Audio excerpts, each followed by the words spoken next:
for? There's only audio coming out of one.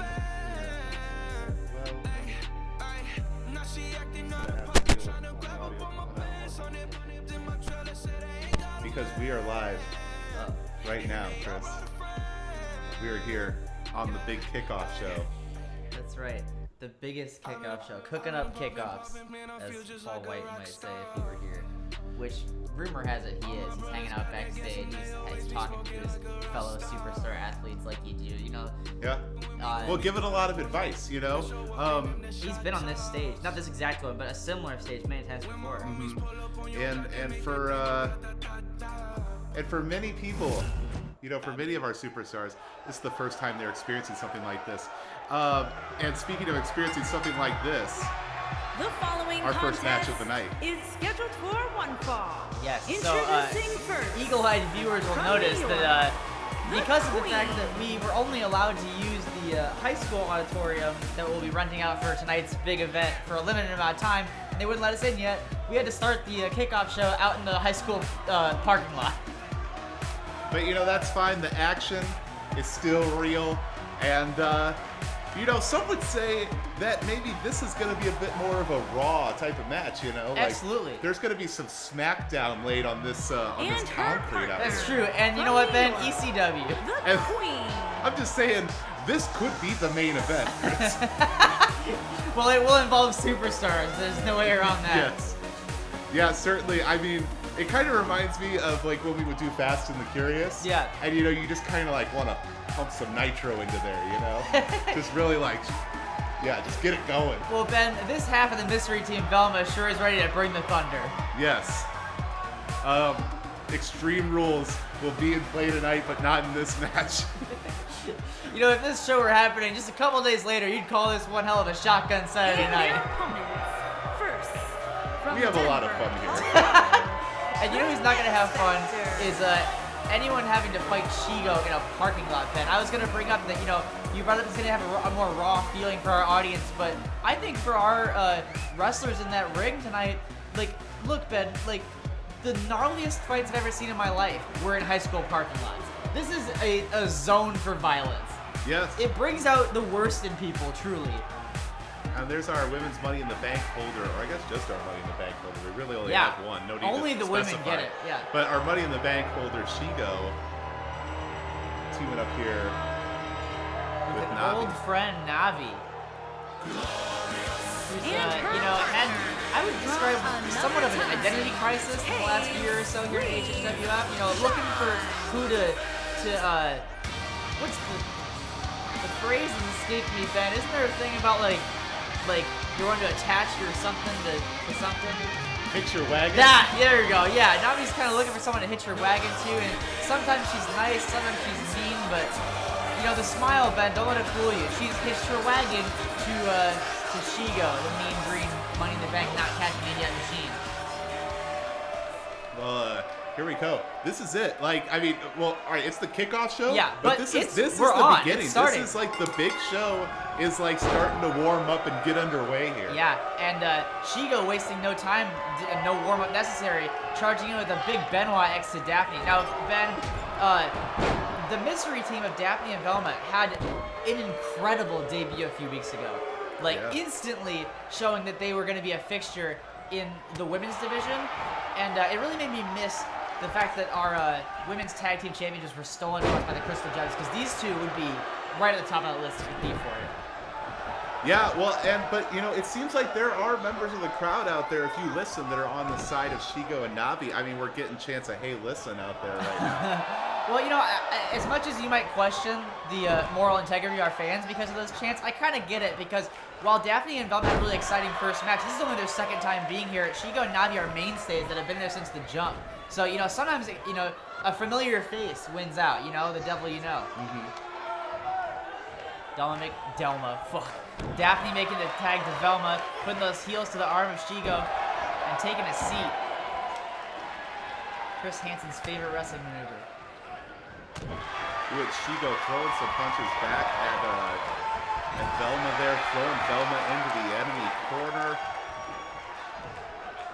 And old school tag team maneuver there. My memory's failing me, Ben. Have Shego and Navi ever teamed up before?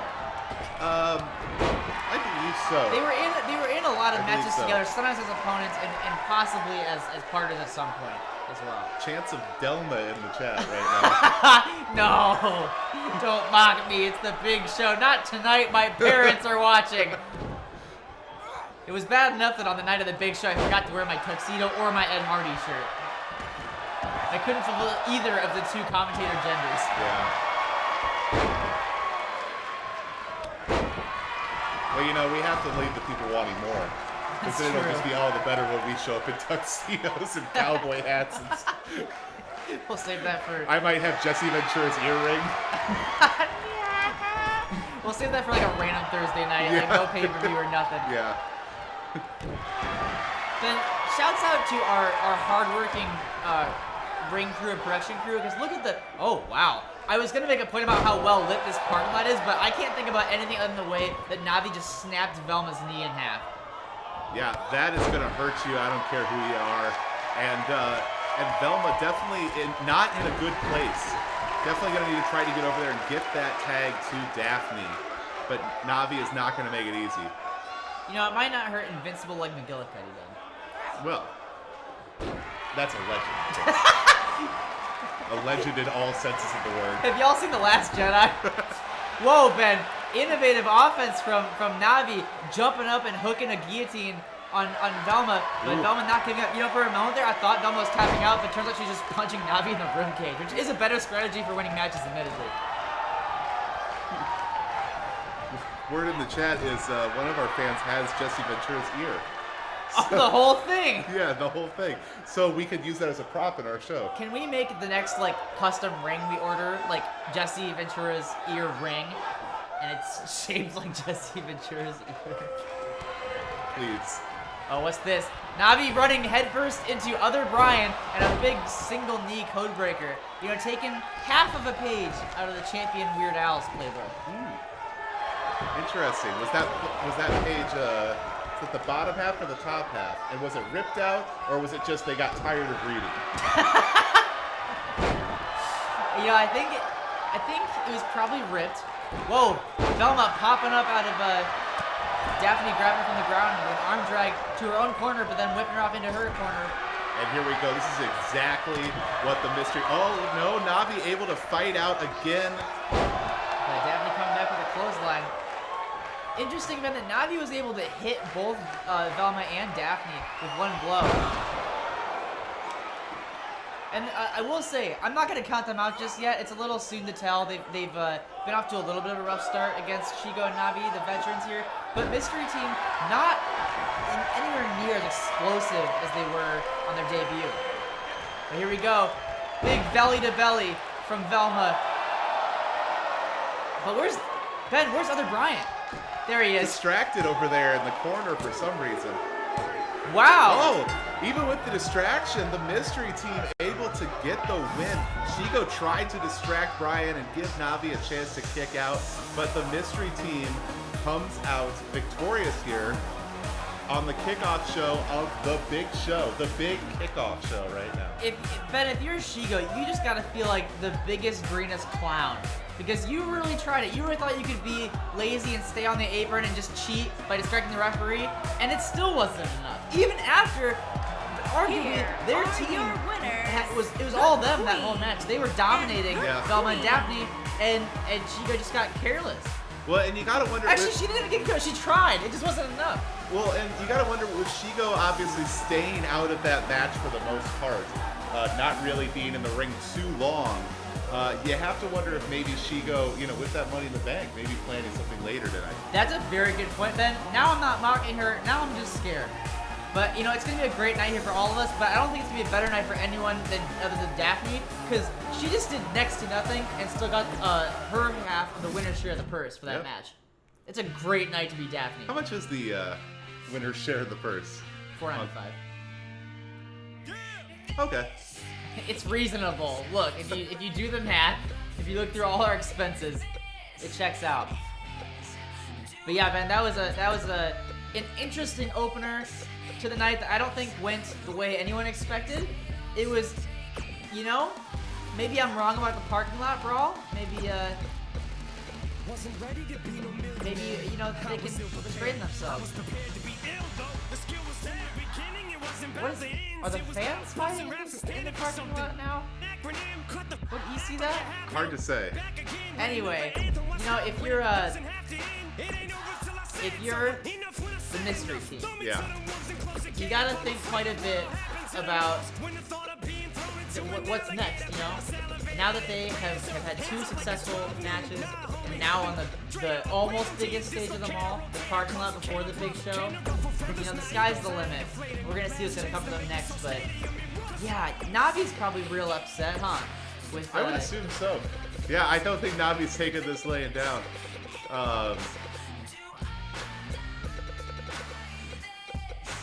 What do you think we got coming up next, Christopher? I think, Ben, the next match on the pre-show is a scary one.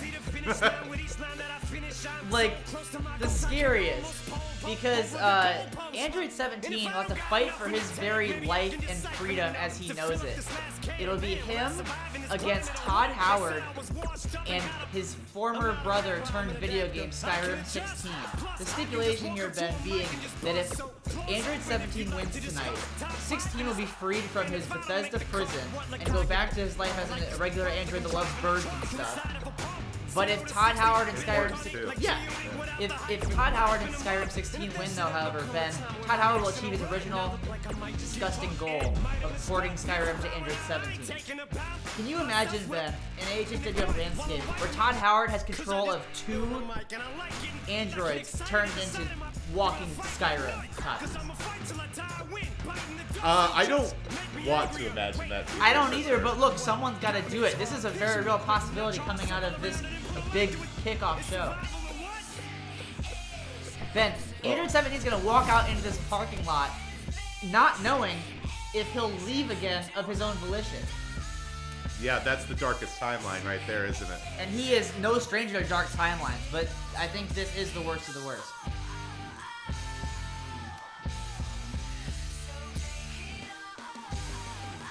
Todd Howard is, you know, we've had our own fair share of ne'er-do-wells here in this company, of no-gooders, of Johnny No-Goods, and Todd Howard is almost like running for first ballot. Like Hall of Fame of bad guys. Because as much as you know, a teacher that we went to high school with might say that he's in his top 5 favorite bad guys, okay? Because no one else has tried to take away any wrestler's consciousness. Like, not even Wario has stooped that low yet. Here we go, riding up on his motorcycle. Like I said, possibly for the last time with his own free will and personality intact. Android 17 entering the high school parking lot. What is your strategy going into a one-on-2 match like this? I don't know, and that's the problem, Ben, is when he initially accepted this match, he didn't know it was going to be one-on-2. Hopefully, with our off-season, thanks to the flood, he's had some time to think about that. You know, which is better than an alternative. He would have had 1 week to prepare for this, but it remains to be seen, Ben. I don't know how you really can plan for it. How many times have you had to fight 2 people at once? It's been a long time. You know, when the pizza comes in here at AHHW headquarters, it can get a little chippy. That is true. I turned into Charles Barkley. 17 looks serious, as one might expect. But also, has on that never give up headband around his bicep. Just gonna point that out. And yeah, like, you gotta think that's sending a message to Todd Howard that he is never going to give up. And to himself. When he later is getting his eyeballs stomped out by 2 people at once, he'll be able to look at his arm and say, you know what, maybe I shouldn't quit. And I, for one, am hoping that that's what's going to happen. I hope that 17 is able to stay strong and come out of this on top, because not only do I not want him to meet the same terrible fate as 16, I want 16 back. Yeah. Granted, we never knew him as anything other than this in this promotion, but I've studied the indie tapes. I think he'd be a great person to have around. Oh, Ben, this is awful. Look at the state of Skyrim 16. Look what Todd Howard has made him become. Well, it seems like Skyrim has bogged down the operating system of yet so another much, machine. So much that like barely able to function walking to the ring. I wonder if maybe like the entrance mechanics were deleted from the hard drive or something, you know? Ben, you hate to see this. You know, like 16 must have like walked into a watery area, and now the whole thing's just ruined. All his save files are probably gone. He's lagging. It's certainly taking a sweet time getting to the ring. Ben, he can't help it. That's true. Ben, it's 16. Todd Howard put bugs in him. And the fans holding up. Whoa! 16 attacking the cameraman. Get a little too close for comfort. I was momentarily distracted by a sign that held up a fan that held up a sign that said, "Marry me, I'm single." Look at the monster that 16 has become. And imagine the deranged fan that wants to marry him in this state, man. You gotta think that that 17 is just hurting watching this right now.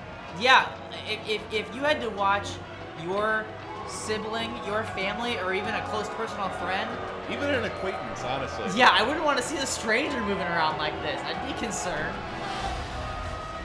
He just, yeah. But honestly, I take back what I said. I actually really love and respect the fan that wants to marry him, because you know what? He said, I don't care what video game is in control of your mind right now. I love you, and I want to be your partner. And his partner. And speaking of partners, the dastardly bastard himself, Todd Howard.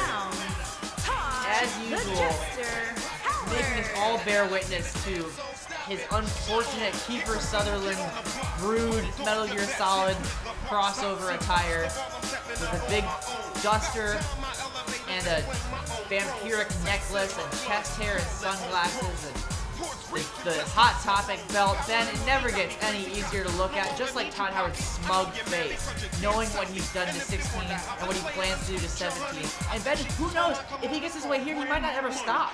We might not have a roster left, it'll just be Skyrim, Skyrim, Skyrim, Skyrim. Well, I mean, some people would like that better. All right, Ben. 17 looks ready, and he's gonna have to be. And starting out the match, I will say that we talk a lot of we talk about Skyrim negatively a lot, but Skyrim at least runs better than some wrestling video games I've played. that's a great point. But that's not what we're talking about tonight. We're talking about a person's life Yes. on the line, two people's lives really on the line. That's true, yeah. Depending on how this goes, 2 androids' lives are on the line. Other Brian has the hardest job of the night right here, officiating this matchup. Because how do you sleep at night if you deliver the decisive pinfall that sentences a second android to oblivion, literally? Yeah, I mean, our referees are pretty good at being impartial. You gotta wonder if there's a little bit of a stutter there on a count at some point. There would be on my part. But you know what, Ben? I love getting to finally see Android 17 perform a textbook knee lift to Todd Howard. If anyone deserves a textbook knee lift, Ben, it's Todd Howard. Yeah, you make a really good point there. And the fan in the front row giving double thumbs down agrees with you. Yeah, he's like the Roman emperor telling 17 to finish Todd Howard off in his I Got Kids shirt. You know what, Todd? We don't care. You lose our sympathy when you do stuff like this. When you turn perfectly fine wrestlers into Skyrimers. What is this? Ben, Todd Howard trying desperately to pull 17, but 17 wasn't budging, but then Todd Howard delivering a basement drop kick to the knees, but it wasn't really enough. 17 still able to come back, but Todd Howard blocking that forearm, and 17 reversing, putting Todd Howard on the turnbuckle, Irish whip back. 17 doing a really good job so far of making sure that 16 stays out of this match. I think this is the best strategy, is just to focus on Todd Howard. Absolutely. And clearly the weaker link. Todd Howard's strengths lie in his evil machinations, not in his in-ring competition. So if you can isolate him, like 17's doing, that's going to help out. And here we go. Big curve stomp of 17. This could be it. He could secure and his brother's freedom right here. And not enough, Ben. Todd Howard might be stronger than I gave him credit for it. He just doesn't want to go away. 17 hooking him up here. What is this? Oh! Big small package driver pulling out all the stops to put an end to Todd Howard. Todd Howard trying to climb to the corner there. 17 cutting him off. And a Skywalker from 17. 17 has now hit Todd Howard with a curb stomp, Giroux's last gift, and a Skywalker. Now a reverse STO into the bottom rope. 17 You think there's some bad blood here? Just a little bit, Ben. And just stomping away on Todd Howard. He's been waiting for months to get his hands on Todd Howard, Ben. And I'm happy that this is going the way we all want it to, and that Todd Howard cannot defend himself or fight back in any way, shape, or form. This is, quite frankly, very satisfying to watch. Oh no, Todd Howard with a quick reversal, inverted DDT, taking over control on the bigger android. Gut punch. Oh, and a big spine buster from Todd Howard. Oh no, please. Kick out 17. There we go. Showing Todd Howard not even close. Not even thinking about a kick, or not even thinking about not kicking out there. Todd Howard getting into position. We don't know what he's setting up for here. Oh no, what is this, Ben? Oh no! The pedigree from Todd Howard, the COO of Bethesda. And 17 survives. Woo! He's like, I'm not leaving this parking lot yet. But now 17, after being beaten down there with a pedigree, has to go up against his friend, or what's left of his friend at this point.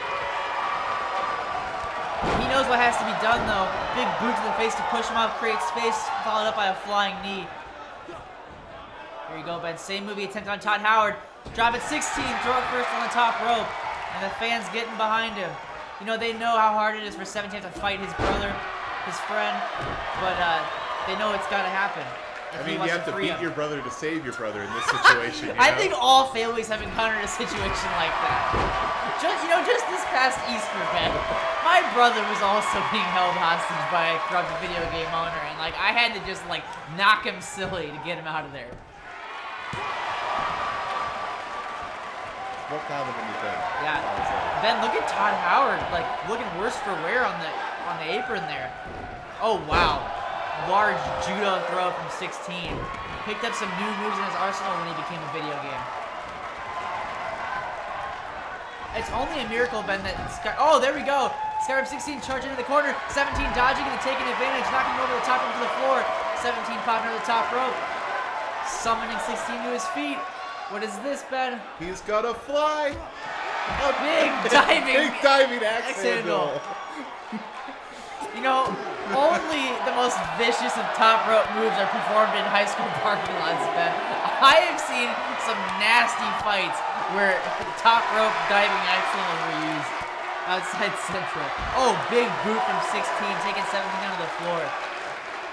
What I was going to say earlier, a minute ago, before this action got hot and heavy, was that it's a miracle that 16 can't use magic like the characters of Skyrim, because then we'd be in real trouble. Oh, Ben. Skyrim 16 just punting the stomach of 17. You know he would never do that if he was in his right mind. If he was in control of himself, he would never treat his family like that. And Skyrim 16 moving away from the Todd Howard corner, not looking for the tag, looking powering to set up that for rocket something. fist. Oh no. Oh, 17 might be out cold. That could be it, Ben. That could be all he wrote, the he being Todd Howard, and it's not. Oh, Thank God. Oh. 17 staying alive. 16. Oh no. Gigantic choke slam from the giant android from Skyrim 16. 17 knows how much is on the line here tonight. That he will never not give up armband meaning I think something I saw him tonight. glance at it. Oh, but now a submission after all that being put here in this I don't know what you call that. That's the oh wow. Reverse Hurricane Rana It doesn't 17. even It matter. does not matter whatsoever. Here we go. Big belly to belly. That's the move, Ben, that he beat the Undertaker with. And will he save his brother with it tonight? Todd Howard hung up, exhausted on the ropes, not even getting involved. 16 is just too big and strong, Ben. Oh no, miscalculation there on the part of 17. He might pay for it. Never mind. He's making 16 pay for it. Lighting him up. Forearm chop. Go under the giant forearm there in the corner. You have to commend 17 for hanging in there and honestly dominating this match as much as he has with 1-on-2 odds and slam dancing for power. Here he goes, 17 is feeling it right now. Setting him up. Here we go. Second one of the night. This time to the other opponent. Big curve stomp to Skyrim 16. Can 17 win this? No, and Todd Howard was ready to break it up even if it was going to go a different way there. The night is not over for 17. He's hit this team with just about everything he can so far. 17 has had some great battles in his career, but this is going to rank really high up there as maybe Ben, one of the worst. Ben, look at this. Giant buckle bomb to Skyrim 16. No way. Skyrim no 16. way. Oh my God, just He immediately. just stood up. Oh no. Ben, that move killed Sting. And 16 just stood up and posed. How can you beat a game like that? Big back body drop but though. That might be what it takes. Still has it. A layout DDT. Going for the cover. Other Brian, count that 3. Damn it. There's been so many times where I thought that 17 was going to come away with the victory and save his brother Android 16 from life as Skyrim 16. Jabs. 17 caught the last one. Big headbutt. But my heart, my nerves are too bad for this. 16 cutting him off. Another big backbreaker followed up by a Russian leg sweep. You know, Todd Howard just got to be enjoying this, watching his creation beat up his rival.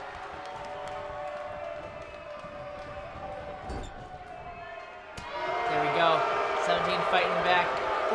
Ben, what is this? The Undertaker's finishing maneuver, this tombstone pile driver, and he sits out with it. Bequeathed to him by the Undertaker, taking That's gotta be it. No, yes, he got it. Todd Howard at the last second tried to get in. I was so scared that he was there. Ben, that was within an inch. But the move bequeathed to him by the retired Undertaker, the tombstone pile driver, wins back 17's brother and keeps his freedom. My God, you picked a good time to join us there, Crispy Crisp. Welcome to the chat. Good Lord. And we got Danky Dong joining us as well. And yeah, you called it right there.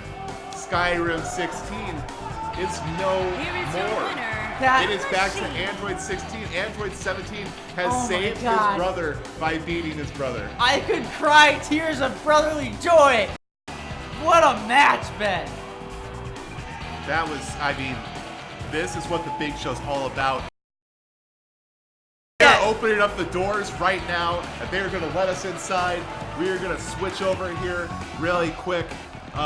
We're going to talk to you a little bit about what we got going on tonight. And, you know, I mean, plenty of exciting matches as we get ready. We bring all the fans into the arena and get ready for tonight. Ben, we watched the mystery team defeat Shego and Navi in like an okay match, and then we watched 17 defeat Todd Howard and Skyrim 16 to earn Android 16's freedom back, his consciousness back, and that was just the kickoff in an incredible match. It's one thing to get the result we wanted, but in as exciting a fashion as we got it, whew, this is going to be a special, special night. If that was the kickoff, and you hear that music declaring, well, it's the big show. It is AHHW's biggest show of the year, The Big Show, and we are so pleased to have you join us here tonight. I am thrilled. I just watched someone gain their existence back. This, I mean, like, I have already jacked on site. Like, this has been so much fun, and like, we're getting to like, well, here, I'll switch you over here. I'll show you. We are getting warmed up here in our actual main arena here. As you can see, this high school spent a lot of money on their auditorium, and it paid off. Thank you, taxpayers. We are so thankful to be here for the big show so we can do this right. Ben, you've heard me talk a lot on these programs about big fight feel. This is big show feel. This really is big show feel. When you look at that open air high school auditorium, when you see the pyro going off, when you see that wonderful classy logo you made up on the Titantron, it's hard not to feel enraptured, caught up in this moment. This is exciting. This is what we've been building toward, you know, since we started season 2 here of AHHW F. And I am so glad. Thank you to everybody that is in the chat right now joining us. Everybody who's watching later on.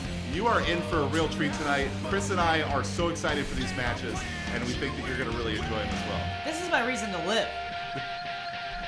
So, what do we got opening up the show here? We got a big-time matchup then for the Judge Burge Overruled Championship.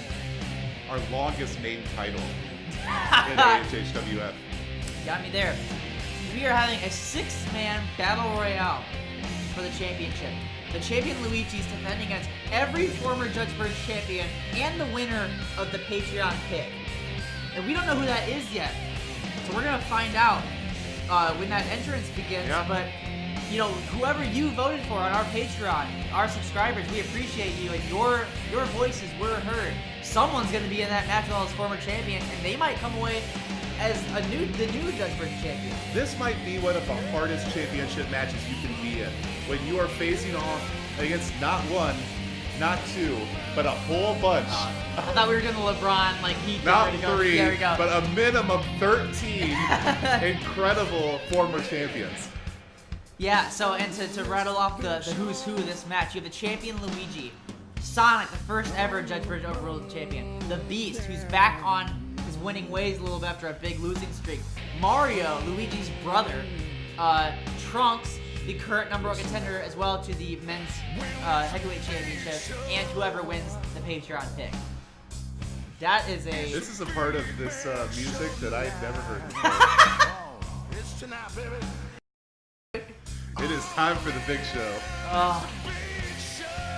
You know, since the man himself, the Big Show, is hanging out backstage giving advice to our superstars, I wish he'd like pop up in the commentary booth to hang out with us. I've never met the guy. I'd like to. I bet he'd have lots of sage things to say about the Judge Burge Overruled Championship Battle Royal. Well, we're gonna bring you here now, live. Into this As we, magnificent high school auditorium. I mean, really, like this is. If this doesn't get you hyped, I don't know what will. There we go. One half of the awesome Mario brothers. One half of the good team, Mario. The third Judge Burge champion. I'm just gonna go ahead and flex that I know the number of all Yeah, I mean, you got the knowledge. Why not? I'm a walking AHHW encyclopedia. So yeah, Mario's got an interesting thing going on here tonight. Ben, the thing that I was very conscious of in the build up to this show is that Luigi had to have 2 title matches. He had to defend his Judge Burge championship at the beginning of the night here, and then also challenge the tag titles with his brother Mario later in the night. What I didn't realize is that, A, not only does Mario also have 2 matches, but they're competing against each other in this match for a title, and then together for a title in just a short time. Yeah, that's a hard thing for a team to overcome when, you know, to throw punches at each other and then go, all right, let's team up now. Yeah, you know, it's a weird trip, but if anyone can handle that kind of dynamic, it's brothers. Yep. You're right. You're right, Chris. Yep. Here he is, the phenomenal one, Ben.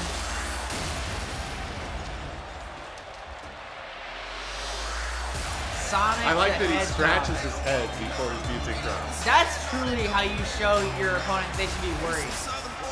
Is when you scratch your head as a hedgehog that can run real fast, that's how people know it's like, damn, this is going somewhere. And Sonic's been in the news a lot lately.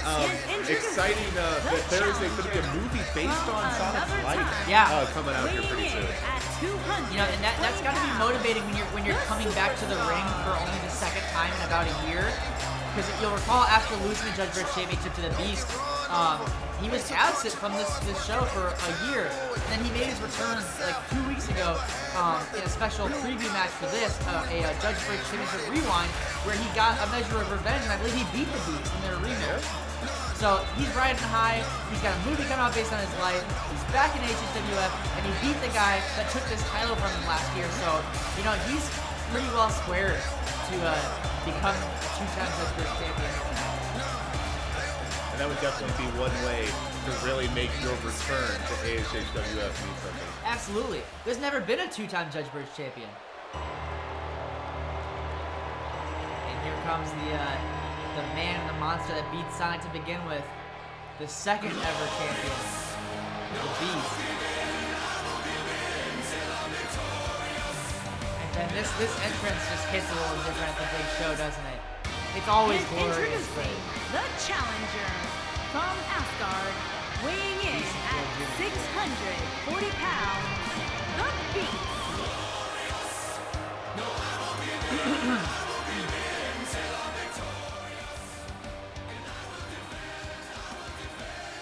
I backed off the music a little bit, so let me know if that's better for you then.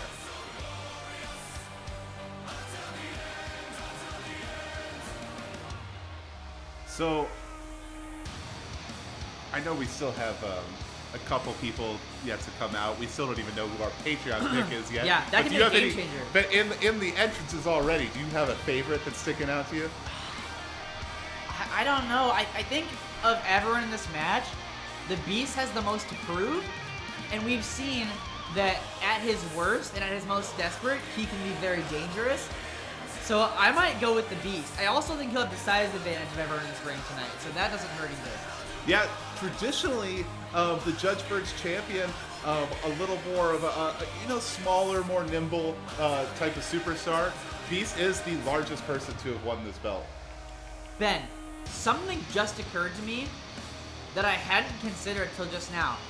I was not briefed by Fraser Crane on whether this is an over-the-top battle royal, like the number one contendership matches usually work for this championship, or if it's going to be determined by pinfalls or submissions. That will drastically change how this match plays out and who might win. Yeah, that's a really good question. Because if it's over the top rope, I think Beast has the best shot, being the largest. But if you have to actually pin and submit all your opponents, that's a different story. And I'm surprised none of us have asked that question yet of Fraser. You know, Fraser likes to keep some things a surprise for the fans, and sometimes that winds up being a surprise for us in the commentary booth as well. I guess so. And Luigi wearing some alternate colors here for the Judge Burge, defending that belt. Yeah, Luigi knows how big of a show this is. Everyone on this roster knows how big of a show this is, and everyone wants to go that extra mile to stand out in the fans' eyes, and also maybe sometimes you just feel a little better wearing something new and spiffy. Yeah. I mean, look good, feel good, right? And Yeah. sometimes just like mental things like that can make a huge difference in a match on a grand stage like this. You gotta wonder too, Ben, if this is maybe Luigi kind of setting a message for himself, like not donning the traditional Mario Bros. Colors, saying, look, tonight, this first match is about me. I'll work with my brother as a family later on, but right now, I'm the Judge Burge champion. I hold this belt alone. I gotta defend it alone. Champion looking a little more nervous than usual, don't you think? Yeah, I mean, a little bit. And here comes Trunks. Trunks, who also, there's a lot of people who have to fight multiple times that are involved in this match. And Trunks being in our main event tonight. Yeah, an interesting strategy here, Ben. Trunks is wearing more clothing than he usually does in his matches. Gotta wonder if it's, we saw his friend Piccolo in Action Against Weird Al a couple weeks ago in the Pick the Poison matches. But gotta wonder if he's taking Piccolo's strategy of the weighted clothing. Treating this as a bit more of a warm-up match for our AHHW F Championship later on tonight. Yeah, and I think when you are gonna face Weird Al in the main event of the big show, you have to take every chance you can to get a little bit more prepared, a little bit stronger.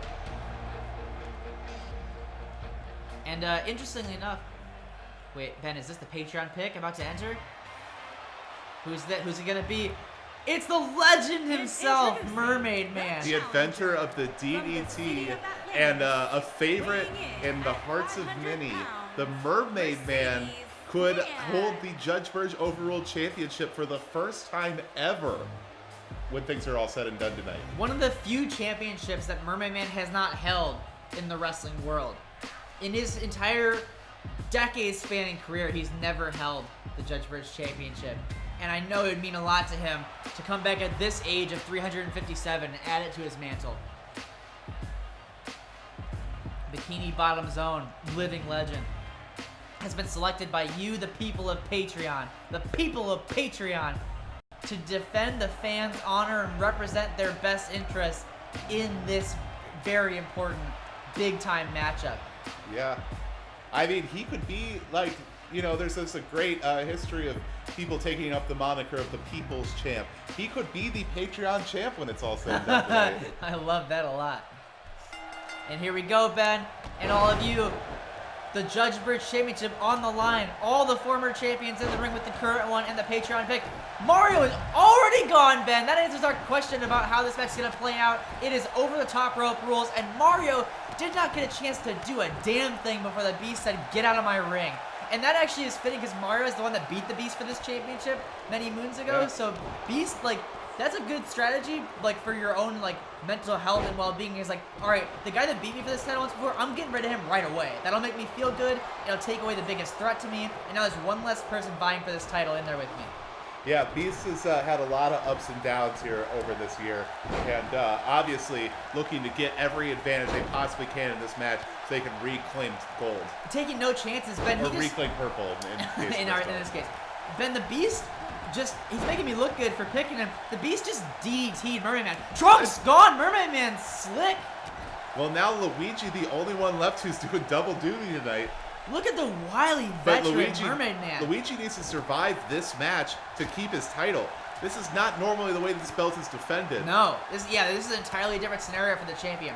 And, you know, as much as Trunks is probably disappointed that he doesn't come out of here with this other championship, his old belt, you know, I'm sure he's not sweating it too much that now he's incredibly well rested and in good physical shape for that main event. Yeah. AHHW Obviously, there's an match. initial upset, but, like, you know, this is going to be better for both Mario and Trunks in the long run, I think. Absolutely. And I'm sure once they're done with the initial frustration, they'll both see that. And speaking of frustration, the Beast just stopping on the ropes even.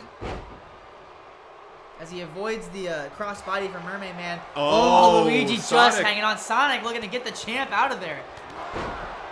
Big clothesline from the Beast to the veteran.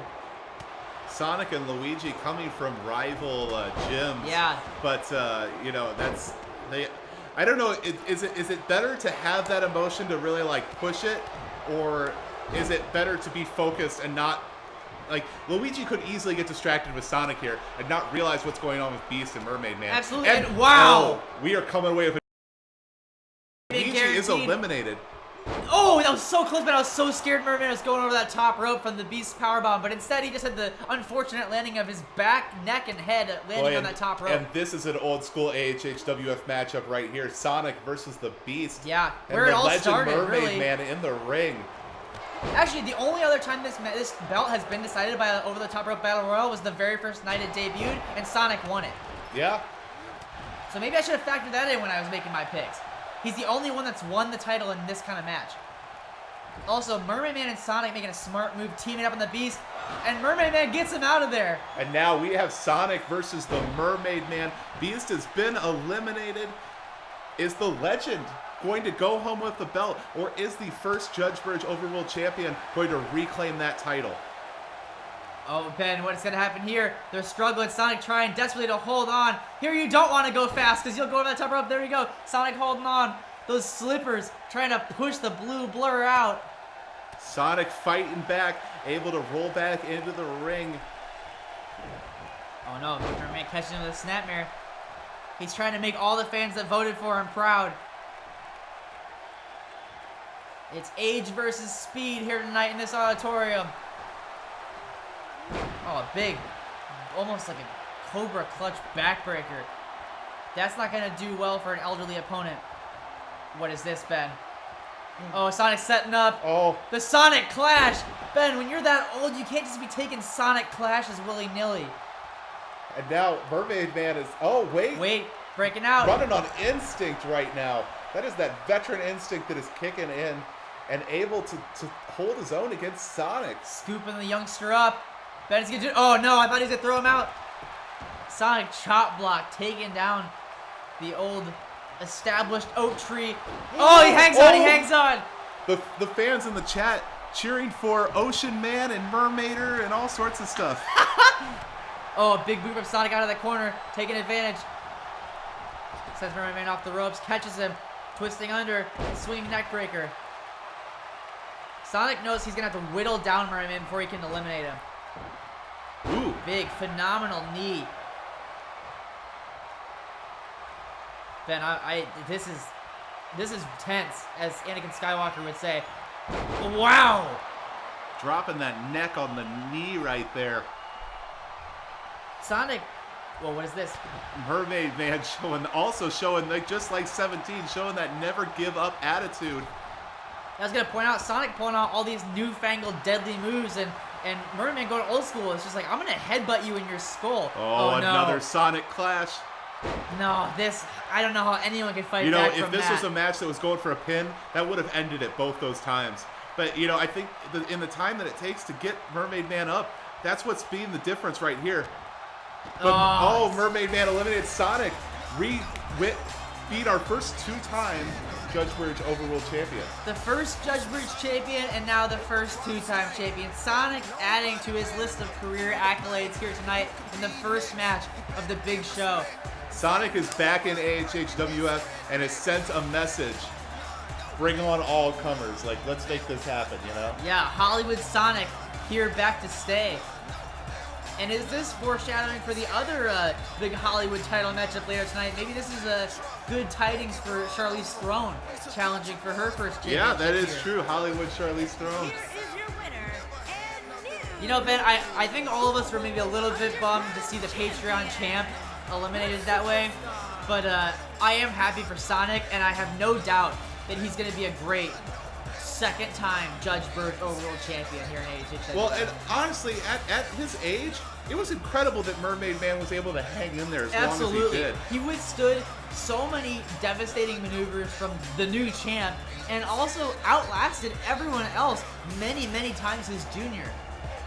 Yeah, we are already in the middle of, like, well, not even the middle. That was the beginning. Yeah, the beginning of an amazing night tonight. Yes, this is already a classic show. Just lots of exciting stuff we have coming up. And also, I wanted to do real quick. Well, it's a big show. I want to do a quick shout out. Honestly, we have had our differences, Ben. That is no secret on this program. Luigi, as much as he's a little green, tire-slashing jerk, I want to shout out, he had a long reign with that Judge Burge Championship. I think the longest in our history, and he was a good champion. Well, and now looking to become a tag champion. That's true. You know, I mean, maybe that's there could Luigi's waist might not be cold for long. That's a very That's all good I'm point. saying. That's a great point, and well put too. That's, you know, I take pride in my words. The poet of commentary, Ben Yeah. Schmidt. So, coming up next tonight, Yes. a bit of a grudge match here. Yes. We've got Legend versus Legend Killer. Lola Bunny. Well, I should probably do it in the order I said it, huh? X23 taking on the cocky young upstart, the spunky young rookie Lola Bunny. Lola, who showed up on her first night in this company and beat X23 in the middle of the ring in an exhibition match on a regular Thursday night broadcast, is now saying, look, I beat, like, maybe the biggest star this women's division's ever seen, and it's really done nothing for my career. So I guess in order to get people's attention and respect, I'll have to do it again on a bigger platform, the biggest platform, the big show. And that's Lola Bunny's whole motivation here tonight, is to do what she did on her first night yet again, and show to us all that she's the new phenom in AHWF.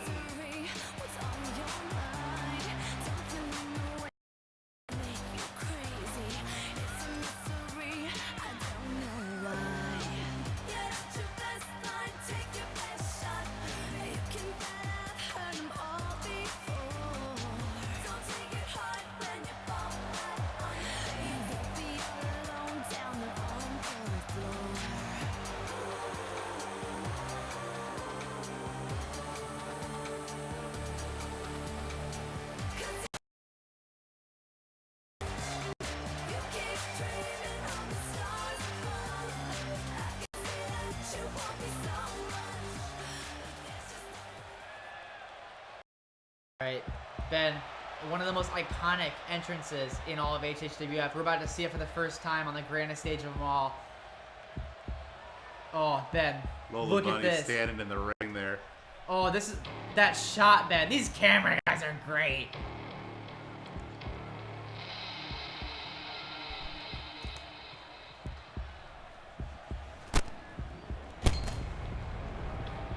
Smoke and fog fill up this high school auditorium, and Lola Bunny waits in the ring. Her legendary challenger is about to take the stage. The one, the only, the daughter of Wolverine herself, X23.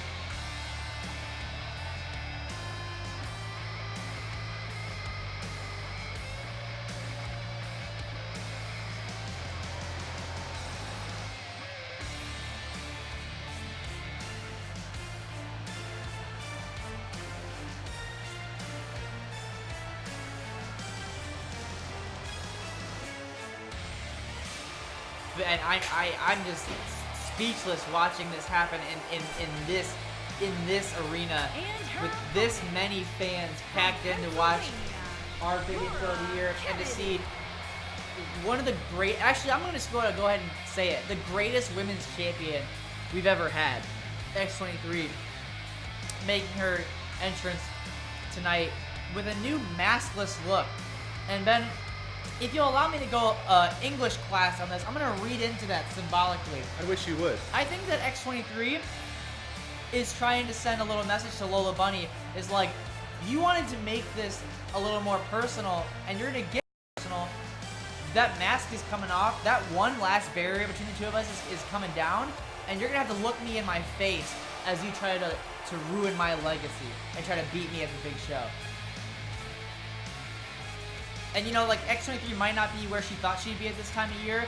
I know she would have hoped to still be women's champion or to be women's champion again and defending that title or challenging for it here tonight. But I think this is just as important. Having, you know, someone with her accolades, the first ever two-time women's champion, having someone new come in and say, I'm better than you because I beat you once. And this is an important night for X23 to stake her claim that while she's not been in the title picture for a while, she is still the face of the women's division, and she is a legend in this business. 100%. And yeah, I mean, I think Lola Bunny has been a really talented new addition to our AHHW F roster, but X23 is on a mission tonight. Yeah, Ben, that was the first time I've ever seen X23 give that look unmasked, and I'm scared for Lola Bunny. The intensity and the determination on X23's face. And if you don't have intensity, then I don't know what your problem is, boy. You gotta have intensity when you're in a match like this, on a show like this, in a company like this, on a Thursday like this. All those things and more. And now we're on the main card. We got senior official Father Brian back where he's always is, in the middle of those ropes in the squared circle on our pay-per-view events. Other Brian performed greatly on the kickoff show. And speaking of that, X23 kicking off things real nice here, showing she studied her tape of that Battle Royal, taking Lola Bunny over the top rope and then doing a little dance. I don't think we've ever seen that at X23 before. She's feeling herself. Well, that's good. I mean, that's what X23 needs to do tonight. You got to come in confident. Oh, no. Lola cutting her off, dropping her face first on the apron. The second hardest part of this ring. I gotta say though, Ben, as much as I hate to see it happen, this is exactly the strategy I would have advised for Lola Bunny. Weather the initial storm from X23, and then use a part of the environment to even the score and take over on her. Yeah, you know what I just realized is, you know, we've been hanging out here for a while watching some wrestling, and this is the first one-on-one normal rules match we've gotten tonight. That's true. That's a great point. That's you know, that's in what is normally like your standard fare for wrestling. On a night like this, it's actually not going to be that common because we've got so many great gifts of matches for our beloved fans tonight. I mean, even just later on tonight, we've got the hardcore title match, which will obviously be defended under hardcore rules, like the belt used to be and always should be. And there'll be a no-holds-barred match, a fatal four-way tag team match. There's a lot to love here tonight. Lola Bunny shaking out the cobwebs and then shaking out X23's face with that slap. Ooh. Oh, X23 making her pay for it. Eating that turnbuckle, delivering those kicks. Here we go, setting up big. Oh, and stomping on the hand of Lola Bunny. Those gloves aren't going to protect you from that. Lola able to get out of the way of that kick, but X23, ooh, kicking her again.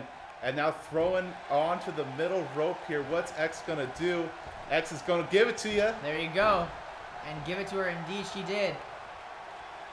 And X23, shades of another wrestling legend, Hulk Hogan, with the pat of the buttocks in her opponent's direction. X23 is carrying herself with an entirely different energy here tonight. You know, the entrance made me think she was going to be in kind of full, like in the zone monster mode, but it's kind of more like playful, like, look, I'm secure in my legacy, and like this young punk wants to come take me on, I'm gonna make it look easy. Yeah, well, and I think it's probably a combination of all that, and that, you know, I mean, obviously. Oh, whoa, look at that here. Ooh. Now that's a sneaky veteran move from the rookie. But I really think that, you know, it's X23 came out here focused, ready to do what had to be done. But I think the energy of the AHHW F universe here at the big show has kind of got them feeling like, you know what, I got this. Like, I got this. And I'm going to have fun doing it. I'm going to make sure that all these people here know who the better wrestler is. And unfortunately, Ben, the answer to that question might not be one we like, because Lola Bunny just hit a nasty super kick to the jaw of X23. Whoa, the move she beat her with on her first night was not enough to do it on this night. X able to kick out. Lola back to their feet, doing a little stomping here. I can already tell that on this stage is going to be tonight's competitors. I keep wanting to say it. Oh, well, you know, you should. This is the grandest stage of them all. That's got to be stage. Oh no, Lola countering that kick, putting X23 in the corner. And you know, kind of on the topic of X23 feeling it because of the energy of the fans, something else I hadn't considered is as much as X23's done and been through in her career, you know, 2 women's tag championship reigns, a Hell in a Cell match with Lapis Lazuli, she's never performed in this environment. And Brian, somehow missing Father Brian there, somehow missing that dirty pin from Lola. Maybe, I don't know, Brian. Maybe Father Time's caught up with Father Brian. We might have to have coworker Brian take him out back. You know, it's my dad. I'll do it. Yeah.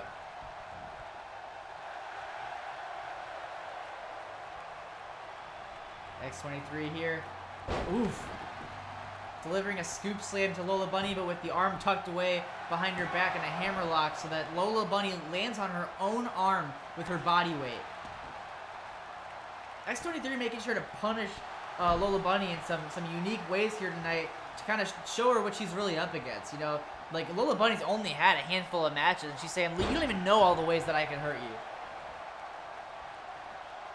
I wish we had booked a special musical guest for the night. We really should have. Ben, what is the AHHW's favorite band in the whole world? Chance the Rapper? Next year we'll get Basketball Divorce Court. It'll be good. I'll Tyler the Creator. I don't know. Yes. And Lola Bunny. Ben, we looked away for 1 second to be chatty Cathy's about our favorite band in the whole world, and Lola Bunny stole a win off X23. Wow, I mean, I did not see that coming at all. I literally didn't see it coming because I don't even know what she did. Is this the beginning of a new guard here at AHHWF? I Is certainly Lola hope Bunny not. the top bunny? I mean, she did what she said she was going to do. She said she beat X23 once, she was going to do it again at the big show, and she did just that. Lola obviously has X's number here. And it's not 23. Actually, it might be, like Space Jam Jordan kind of deal. Oh, I'm like shaken, man. How do you go from X23 dancing and having fun in there to this? I mean, I guess maybe that's exactly what the problem was. Maybe X23 should have gone into that other place, that other zone. I hope that nope, I was gonna say I hope our people in the truck will show us what exactly went down at the end of that match, but I guess we're gonna have to review the tape another time, or maybe someone in the chat can fill us in, but regardless of how it happened, Lola Bunny may be securing her own legacy. And maybe she is what she says she is, Ben. Maybe Lola Bunny's a legend killer. Well, I mean, people better rewatch if that's where we're at right now in AHHWF. Yeesh. Yikes my nikes. Yeah. I know, you said it best. I gotta tell you what we have coming up next, Chris. Yeah. this is probably the match that I've been looking forward to the most. It 100,000 million% has been. I don't want to show too much bias, but yeah, no, this I absolutely agree with you. This has also been my most anticipated match, and I think Ben, it's gonna be just the ticket to cheer me right up after that last match's result. Because up next, all of you, I'm gonna level with you. You have never seen anything as great as you're about to see in your life. John Wick is challenging Wario for the Hardcore Championship in revenge for his pet, the Big Dog. Wario sidelined the Big Dog. All right, let me go back. Let me tell the whole run this thing. back for people, okay? Yeah, if you have not been watching every week, first of all, shame on you, but also I forgive you because I'm a loving person. It's hard to do. We get it. Wario, as Hardcore Champion, had been kind of taking it easy a little bit, had an exhibition match with the Big Dog, and Big Dog won. So Frazier said, okay, that's your next challenger for the title, Wario. You have a little while.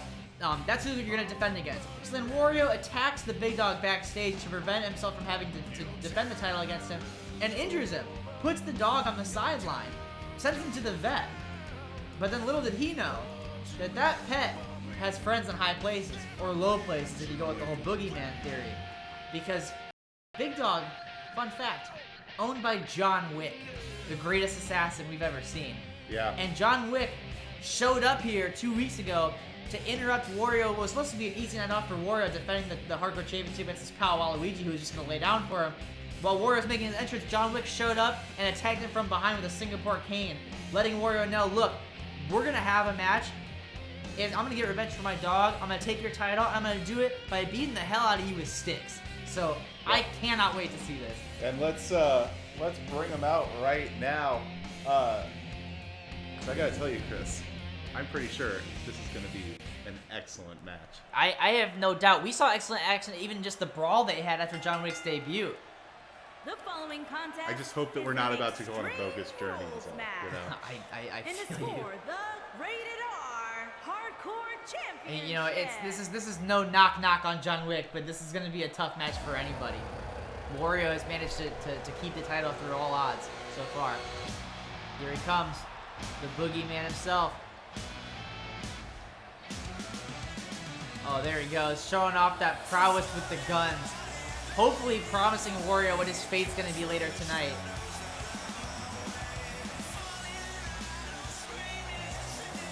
John Wick showing everyone in the audience where on his hand he's going to smack the taste out of Wario's mouth. This is a great entrance, Ben. I am chilled.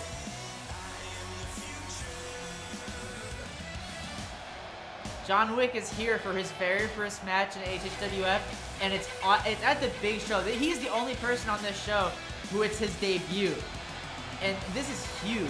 His first match on the big show, challenging Wario for not the championship, but for the respect of the Big Dog. There's no bigger debut than the Big Show. Absolutely. And here he comes, this despicable low-life loser who's also infuriatingly a winner, the losing big hardcore champion Wario. And I wish, Ben, I really, really wish I could feel more secure in John Wick getting revenge tonight, like he always does, and justice being restored. But I gotta say, Wario has beat Shaggy like 2 or 3 times. And he's kept that title through thick and thin, no matter what it's taken. And we just know that Wario always has something up his sleeve. He out-Batman Batman. Mm-hmm. Well, yeah, and I mean, so many things have gone just really interesting ways tonight that it's... I mean, I would never count Wario out in this hardcore match. I wish I could. Yeah, I wish I could too. There's nothing I would love more than to see John Wick holding that losing big hardcore title above his head. I'm hesitant is all. I hope I'm proved wrong. Yeah. I hope I seem like quite the fool when this is all said and done. Well, I hope as we get this kicked off that I'm about to see John Wick hold Wario's head above his head. Yeah, that'd be great too. And here we go. Introducing the challenger from New York, weighing in at 208 pounds, John the Wick. Big fight feel here, Ben. John Wick letting Wario know his days are numbered. Introducing the champion. And Wario blowing it off with a smile and a cocky pose. Weighing in at He is the rated R hardcore champion, Wario. And there he goes, showing off the hardcore championship, and he took off the people's favorite wrestler, Shaggy Rogers. Nothing would give him more pride than taking down another fan favorite here tonight and keeping his reign going. Wario hopefully taking one last look at that belt as John Wick sees what he's fighting for. But he is not only fighting for that title, he is fighting for man's best friend. Absolutely. And I pity Father Brian for if he has to at any point get in between these two, because it's about to be on like Donkey Kong.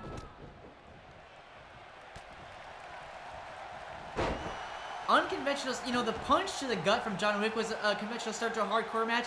Not so much the snapmare from Wario. And maybe this is part of Wario's strategy. Like I said, he always has something up his sleeve. Always got something cooked up. Maybe he's trying to confuse John Wick with a different whoa! A different style of offense. But look at that. That high kick from John Wick, dodging that big flipping attack from Wario. But yeah, maybe Wario's thinking, look, he's expecting me to go dirty and brawl with him. If I start pulling out snapmares, he won't know what's happening. But John Wick is going to take it back to the streets and make this more of a conventional brawl, like all of us, quite frankly, want it to be. Oh, that big back kick to the back of John Wick's head, though. I don't like to see that. But barely a 1 count. And both wrestlers to their feet. Back into the corner, though, for John Wick. Ooh, a drop kick to the back. Yeah, Wario in control here. Tossing John Wick to the outside. We knew it was going to get there at some point, Ben. It's a hardcore match for the hardcore title. There was no way that the ring was going to be able to confine these two, especially with the bad blood between them. And John Wick able to fight out.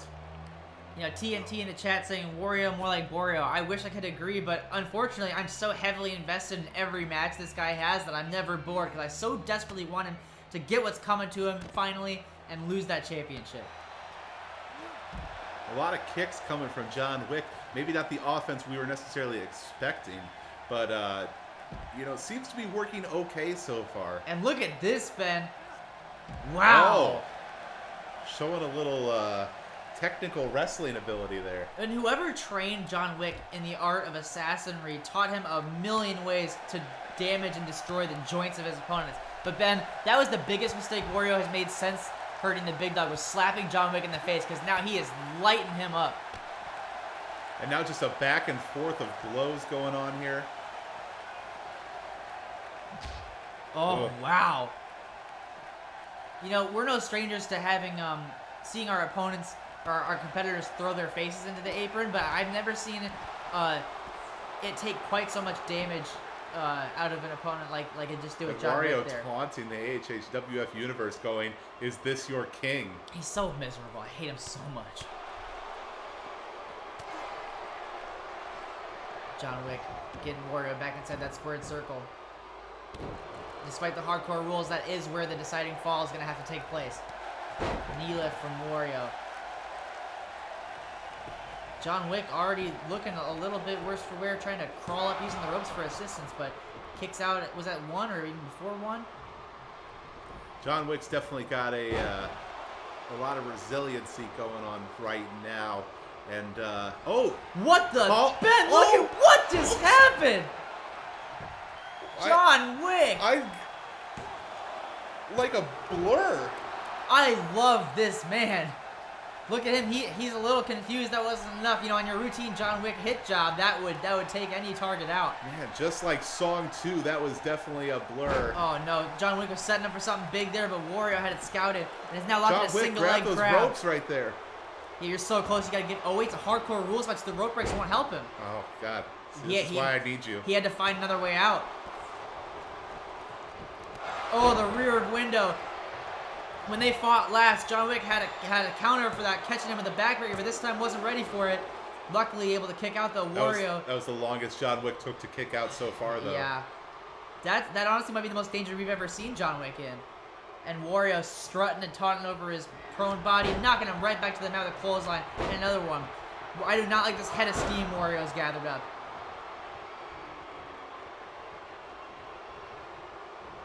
There we go. John Wick battling back. Throwing Wario to the corner. Oh, no, but went for that Wario double able to knees, get but out. Wario missed. Here we go, pop up. Oh, Hurricane Run. I thought John Wick was going to powerbomb there out of the air, but Wario too quick. Oh, no, not this. No. Bonsai drop from Wario. Oh, no. That move is put down. Mini a superstar. John Wick works for WarioWare. Oh! And he kicks out. And a little extra oomph on that kick out this time. Maybe sending a message to Wario going, you're not going to take me down that easy. Oh, no. Wario setting up to hit him with another big move. A second rear window. Please, for the love of God. Oh, No! God damn it. You know, I know John Wick was very in the moment, wanting to stay on Wario the entire time, but I think it might have benefited him to go get some weaponry. That's kind of where he shines the most. Like, no one's taken away from his hand-to-hand combat ability, but I think he had the right idea when he attacked Wario on the show a couple weeks ago with the cane. You know, if you hit a sequence like that and it's not enough, you might need to grab a chair or a bat or a gun. Well, I don't really care what he uses, but I think he might have needed it to take advantage of the situation. It's a hardcore match. That's the thing, is it's hardcore rules, so you need to take advantage of those. And but yeah, Wario just got into a zone there, just move after move after move, and after that final one there, John Wick just did not stand a chance. Ben, this was supposed to cheer me up. This is supposed to make me feel better after X23 lost to Lola Bunny. And now Wario not only retains the Hardcore Championship, which I've had to watch several times, but beats John Wick. Doesn't give this man a chance to win one for his dog. To make this right, Ben. Still, rated R, Hardcore Champion. Now look at this gross person. Can't just take the title back and celebrate like a normal person. Had to like get in Father Brian's face and intimidate him. Sore winner. Get whoever that is in the crowd, the My Hero sign. I'm kicking you. I'm gonna call whoever I have. I'm gonna call security, Jeff. Get you kicked out of this high school auditorium right now. I don't know what to say, folks. Let's watch at home. That's obviously not what any of us wanted. And I hate that a lot. I hate to see that. You know, definitely took the air out of the room, I think, a little bit here at the big show. But, you know, I mean, I feel like that can't be the last we've heard of John Wick. And I hope that sooner rather than later, Wario gets what's coming to him. Absolutely. You know, for you and me both. And for the big dog. And for the big dog. Let's not forget about the big dog. The moment of sound.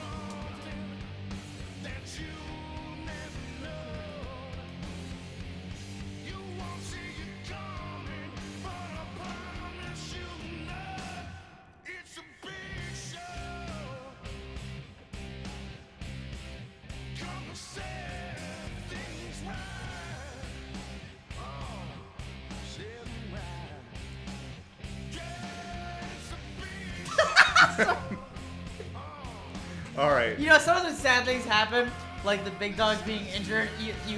Sometimes you just see the laugh. Levity is the answer. Sometimes you just see the laugh. And you know what? I gotta tell you, hopefully, this next match is going to change the mood in the room a little bit more. Bring some joy into all of our lives. Yeah. Because up next, fans and friends, is the Movie Club Tag Team Championship Fatal 4-Way Tornado Tag Match. 4 teams in this little shindig. 4. You can count. I know it. I believe in you. 8 superstars. Yeah. Tornado. All in the ring at once. That's what tornado means if you're not hit. This is going to be unfettered chaos, Ben. Yes, and so for the Movie Club Tag Championship, Love Type looking to win it back. We got Gogeta out there. We got the awesome Mario Brothers. We have the TMET. This is really the best this division has to offer. Absolutely. The top 4 teams in AHHW all sharing one ring at one time at the big show tonight. And only one of them can walk away with the Movie Club Tag Team Championships. Darn. And here we go. Where is... Oh, what? Ben, what is...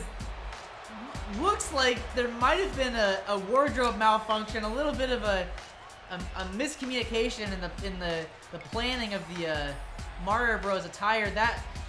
What does that tell you, Ben? I mean, I know they're hugging and acting like nothing's off, but if Mario thought they were rocking the new white gear and Luigi thought they were rocking the classic colors, like, that's not a good way to start a tag team title match. Off on the wrong, like, not on the same page with your brother and partner. No, yeah, it's it's not the best way to win these belts is when you're like having miscommunications like this. But obviously both, you know, not as beat up as we thought that they were going to be going into this match, which might help them. And they're in high spirits too. Even Luigi, who lost his title tonight, I think he's got the right attitude. It's like, you know what? I'll just get another.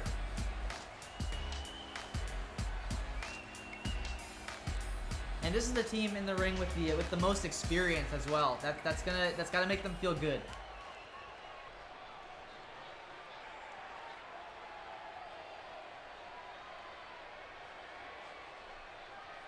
Who's up next?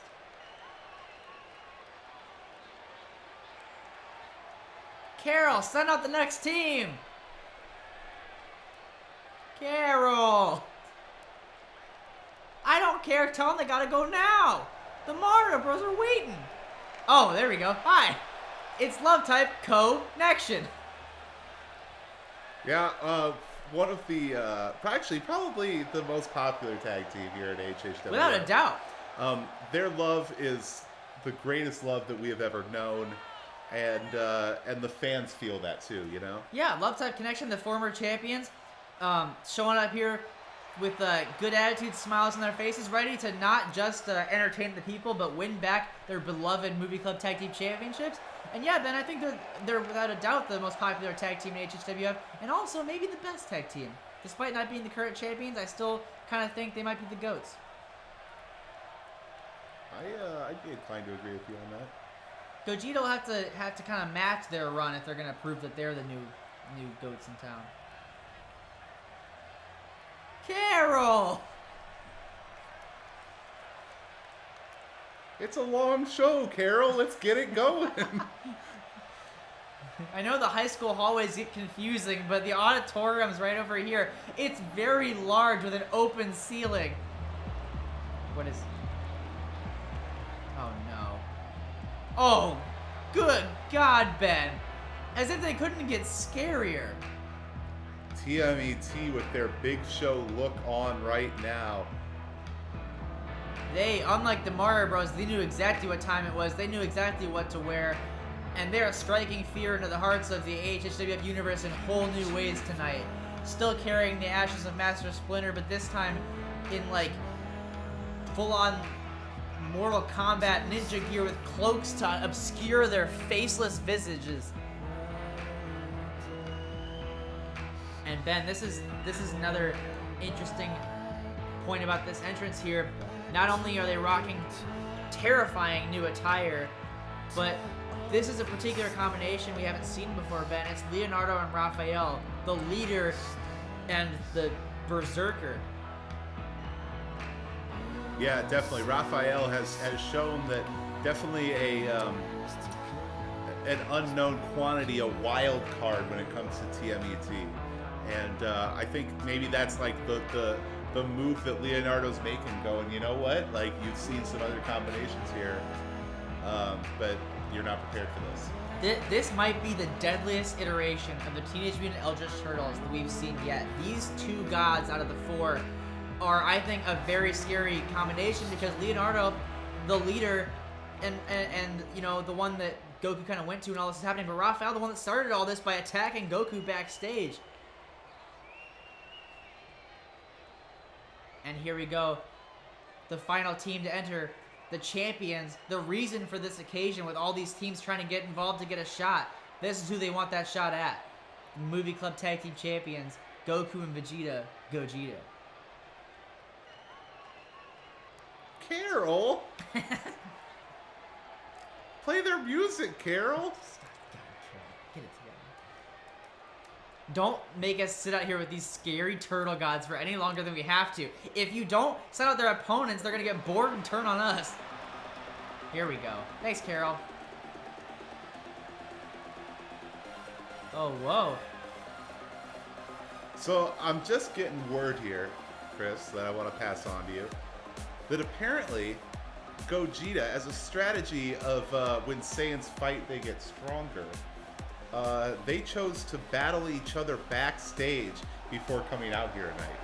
And as you can see, they did not pull any punches. Ben, that strategy for any other team would be madness. But I have to say, this team has their method, because They look like they've just been hit by a truck, though. yeah, they've been through clearly a war with each other, but that war is going to harden them for this battle. They are now stronger and more ready to duke it out with these 3 other top-level teams, elite teams, than they would have been before. They know how big this matchup is. Someone get Goku a Senzu Beam, like Jesus. Yeah, that's telling too that they didn't even bother to use restorative items like a Senzu Bean. They just rolled up out of the hyperbolic time chamber looking like they just ate a shell from a tank, and they're ready to come out and defend their belts. Well, we'll find out how this strategy pays off here very soon. We have Gogeta versus TMET versus Love Type Connection versus the awesome Mario brothers. And one of them is going to leave as the Movie Club Tag Team Champion. This match is going to be incredible. I expect nothing other than foot on the gas the whole way. And here we go. Father Brian rings the bell. And wow, this is going to be impossible to call this action. We might as well not even try. Might as well just take in the sights and sounds. This is a match you would only get on the big show, Ben. One night a year, you're going to see a match like this with our 4 best teams we have to offer all going at it at once for the top prize in the tag team division.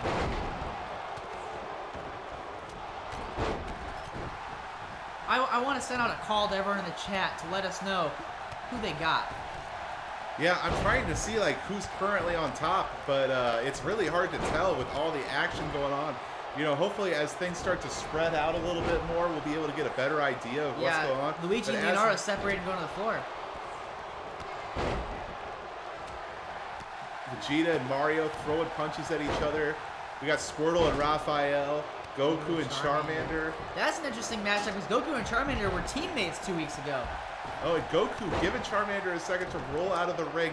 Maybe professional courtesy Could be. in this kind of match. Oh my god, Leonardo crackerjackering Luigi, tossing him overhead by his neck onto the floor. Oh my, Shell hitting the stairs there. that suplex by Goku onto the steps to Leonardo. I think, yeah, everyone knows what time it is. You gotta go pedal to the metal, and you gotta take everything out of your opponents that you can.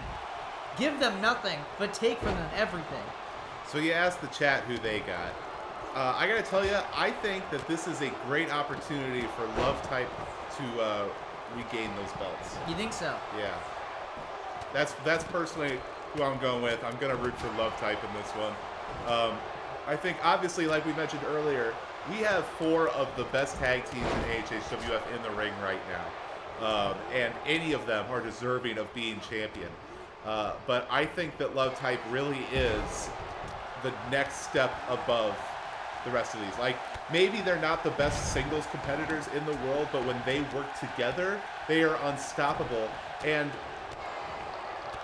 I believe this is the first time they've ever actually even been able to be in the ring and work together at the same time. It's true, yeah, without having to tag in or out, that's true. So that'll add a new dimension to Love Type's game here tonight. Maybe it'll work out for it, maybe not. Luigi setting up for a, oh, there we go.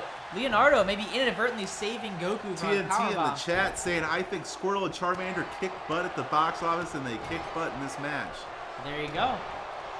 TNT waiting in the chat. Siding with you, going with Love Type connection. And Squirtle definitely not making you look bad with spiking Raphael on his head with a DDT. And Vegeta following suit on Mario as A lot well. of action on the outside right now as well with Luigi. Oh, dropping Goku there. Almost hitting the ring apron on the head there. Charmander throwing a little elbow to Leonardo going back.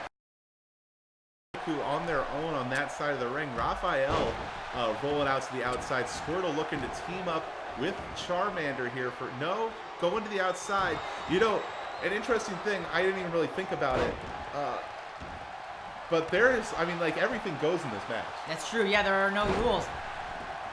And Vegeta hits the go to Planet Vegeta on Mario. I wonder if you know, being able to spend a lot of time on the outside and kind of, you know, really torment your opponent might help TMET in this. That's true, yeah. The Eldritch gods thrive off negativity. Ooh, but Goku throwing a lot of punches there at Raphael. You know, it's going to be... Charmander going for the pin, but Goku and Mario there to break it up. It's going to be quite the challenge for any of these teams to score a victory because there's so many other people to interrupt whatever you're doing, whether it's a pin or a submission. But Goku gets a Kamehameha to the chest of Leonardo, and Charmander sneaks in for the pin. That's smart strategy in this match.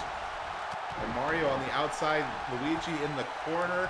Those bros not looking great right now. Goku and Charmander are taking issue with each other, or that kind of confusion with the pinfall there, but they couldn't even get to each other for a second because there's too many bodies in the ring. Luigi up top. Luigi looking at Goku on the outside, trying to decide what to do. Big axe handle. Wasn't his original plan. Someone moved Squirtle out of the way, but he looked around and said, all right, I can hit that guy instead. Vegeta taking Raphael face first in the buckles with a reverse STO.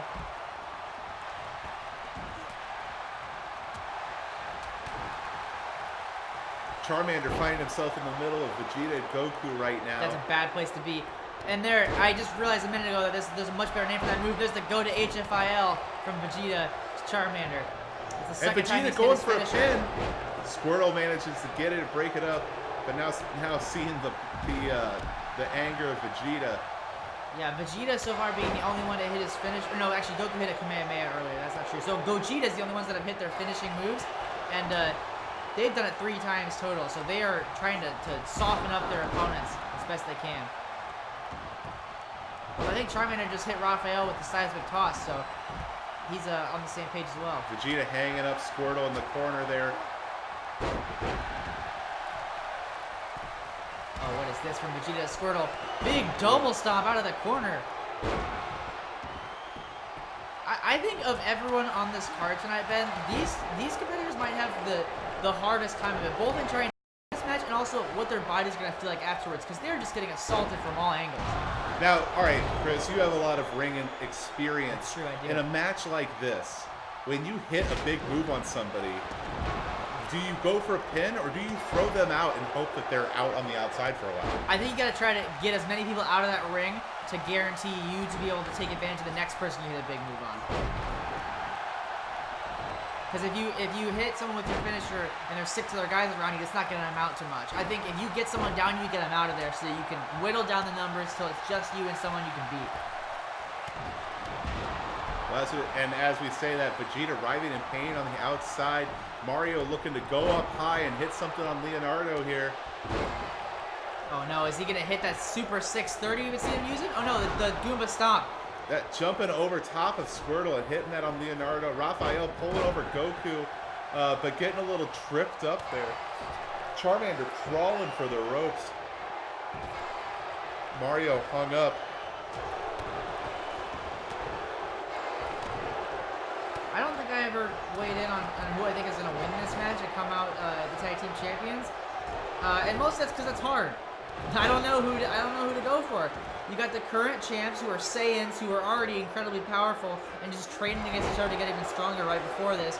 You have the best cohesive tag team and couple on the planet, Love Type Connection. You have literal god turtles. And you have the Super Mario Bros, like one of the longest running tag teams in history. I think I'm gonna say Gogeta, but I'm not confident. Big standing stomp from Mario to Raphael. Well, right now it's looking pretty good for Gogeta as they have the numbers advantage for the time being. Mario going up high, Vegeta going after his partner Luigi there. Oh! Mario trying to save Luigi from the go to HFIL, but not quick enough. He hits Goku though, for that matter.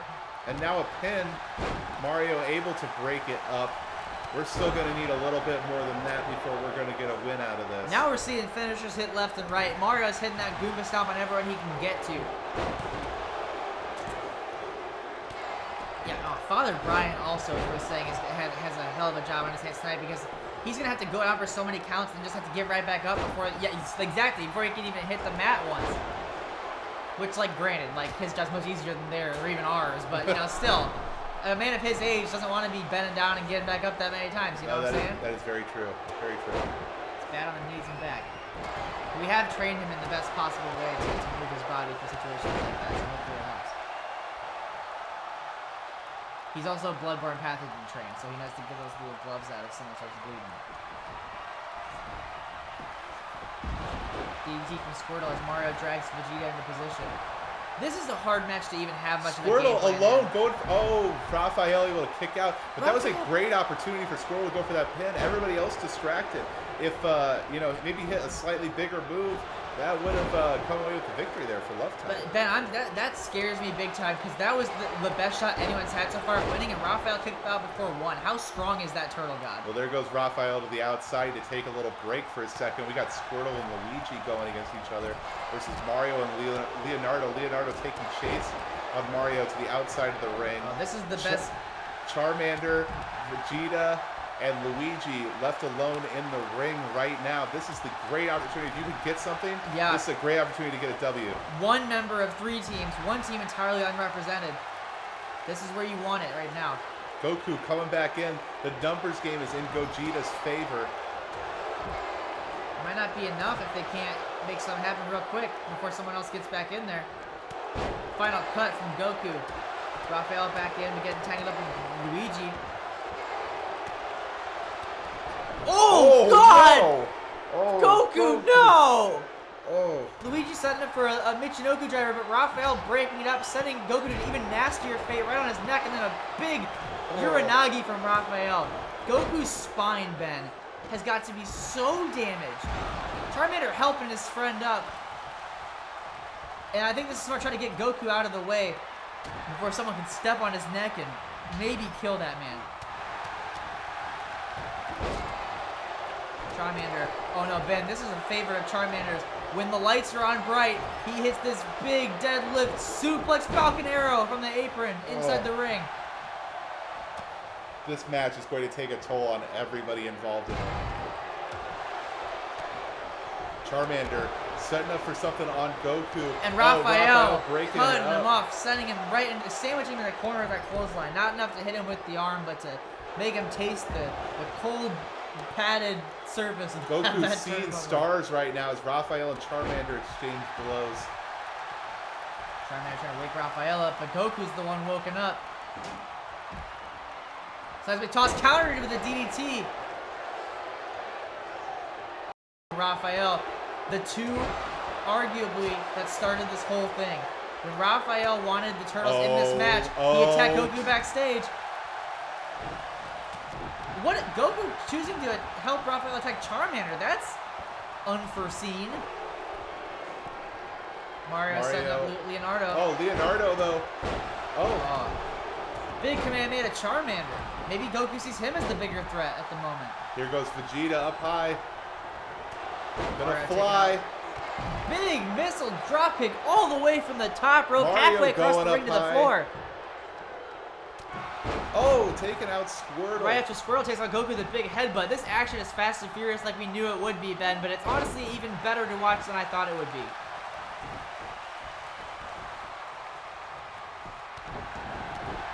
This is a match where you can't even use tag team offense with your partner because it's just too chaotic. Yeah, it really, I mean, you just have to hope that you and your partner are able to fight. You know, like there's maybe a little bit of teaming up that goes on, but for the most part, it's an all-out brawl. Yeah, in that way, it bears some similarity to the Tournament of Power that Goku and Vegeta have been dealing with in the Null Realm. Vegeta coming out of those ropes. Oh, Charmander catching Mario with a snap power slam as Mario dives on the top rope. Big offense from Charmander. Charmander flying around the ring right now. Yeah, taking out Vegeta with a Northern Lariat as Squirtle picks up Raphael. Love Type is rolling. I probably shouldn't ironically quote bad commentary that's because then I'm just doing bad commentary that's. Big splash from Squirtle and Mario. As Leonardo torques on the neck of Luigi. Charmander going after Vegeta.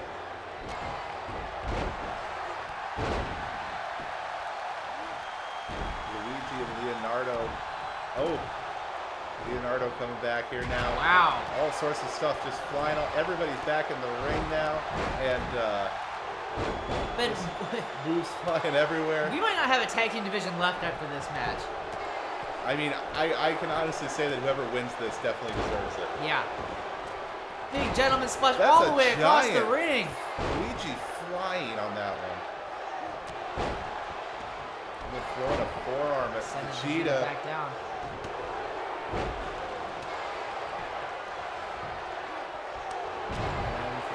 Goku. DDT from Charmander to Mario. Yeah, you gotta start getting people out of that ring. Leonardo, as always, the brains of this particular combination. Yeah, Leonardo separating Goku from the rest of the fight. Looking to take advantage of the already injured Goku, but Goku fighting back. This time with Charmander getting involved. Oh, Father Brian's down. What happened there?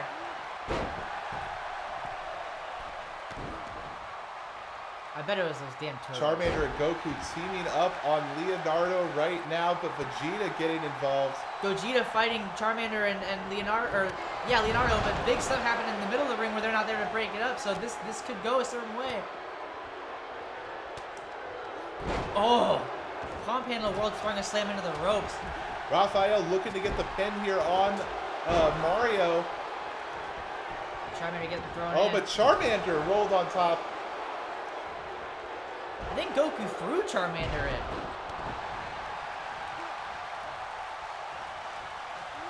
Big The German AHHW suplex. Universe here right now at this high school auditorium are just losing it. They're on fire. Having a great time right They've now. never seen anything like this. We haven't either.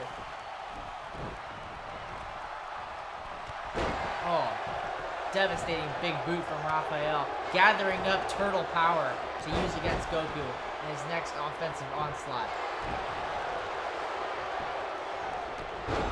Stomping Charmander. Vegeta out. Goku and Squirtle both running in to make the save on the pin. Luigi feeling good about Raphael going for a pin right now. Mario and Luigi flying across the ring to break it up. Raphael showing him why he shouldn't have. Oh, and a stop on the hand of Charmander there before going after Raphael. Leonardo going after Squirtle now. Opposite ends of the ring for the TMET. And Leonardo summoning something. Oh, that is awful to look at. I never want to see that again as long as I live. What is he doing? Terrifying image. Oh, no, no, no. Sister April to Squirtle right on the reinforced martini glass. If Charmander doesn't save his partner, there you go. Whew.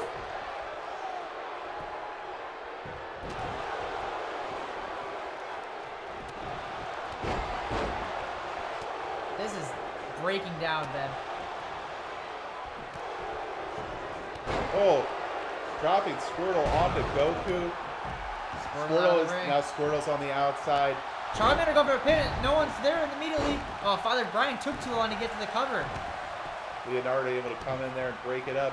Luigi, going after Goku. Showing no mercy. Going for a cover. Charmander able to turn around and break it up. Now, is it Mario's turn? Mario going to the top rope here. We have Leonardo and Squirtle on the outside. Big elbow, but he misses. Vegeta able to get out of the way. That's been Mario's Achilles Luigi heel is lately. now on the outside. It is Mario versus Vegeta and Charmander versus Goku. Squirtle able to get back into the fray here for a second. Both the L members outside on the left hand of your ring there.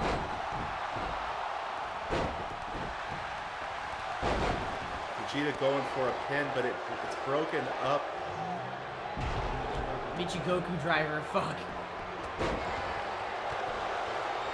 Oh, Vegeta missing the punk kick. Tomorrow getting hung up Caught on his up ropes. in the ring, giving Mario a chance to get up and fight back. Look at the audience. Everyone on their feet, pumping their arms. This is a big show match they're never going to forget. It's really funny to say it out loud. Wow, look at the height Leonardo just got throwing Luigi down on the mat. Yeah, Luigi took quite a fall and is now rolling to the outside. Father Brian down Father again. Brian is down. That's the last thing you want in a match like this where it's hard to score a pinfall. Oh, and Vegeta had Mario there for quite a while, but Father Brian was down.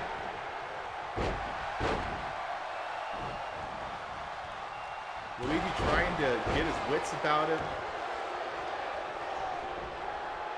Leonardo struggling to get up. Oh, Mario gonna try to send him back to the floor, but it didn't pan out for him. Yeah, I guess what it's gonna take is to make sure that people out of the ring and of all the teams that are in there at once, no matter what the combination is, that you want your team to be the only people in there. You want one member of all the other teams if you can, but that's hard to get going. Luigi thrown against that turnbuckle there. Vegeta going for a pin. Brian not aware. That would have been 3 if Brian could see, but I think something had knocked him a little dazed on the ropes. That's another thing that makes this complicated is there's so many people that it's hard for the referee to stay out of harm's way. Yeah, Brian a little frightened it seems with everything going on in the ring right now, trying to stay out of the way. Yeah, and if everyone is focused on their 6 opponents on the title, you can't be worried about the referee's safety. So Charmander rolling to the outside now. Vegeta powering up. Mario out in the corner. Vegeta setting up for something here on Mario. Oh, but Leonardo cutting him off. You know, if we had any fans that were the fight forever types, they would be loving this. Yes. Oh, Leonardo getting the pin on Vegeta, but Mario able to break it up. Luigi going up high here now. Big double stomp to Squirtle. Giant double stomp on Squirtle there. Luigi pulling Squirtle back in, going for the pin. Raphael notices it, able to break it up. We need... I just don't know. I don't know what you do in this part. All these tag teams, this incredible level of talent, and none of them want to quit. Every single one of them, all they desire are those titles. They want those cool popcorn belts. Oh, Vegeta tripping up Mario, made him fall to the mat there. They're going to take a bad tumble to the ring. Seismic toss. That could be it. Oh, he should have gone for the pin right there instead of moving him around. All distracted around him. Now it's going to be too late, I think.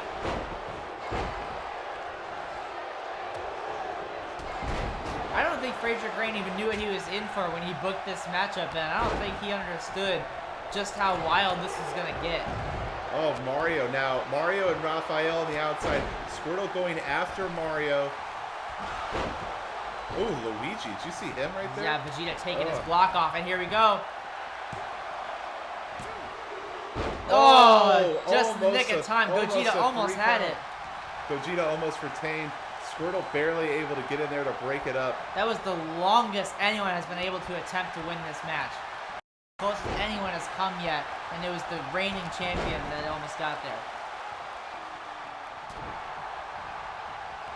Oh, Vegeta going for a drop kick. Charmander catching the legs.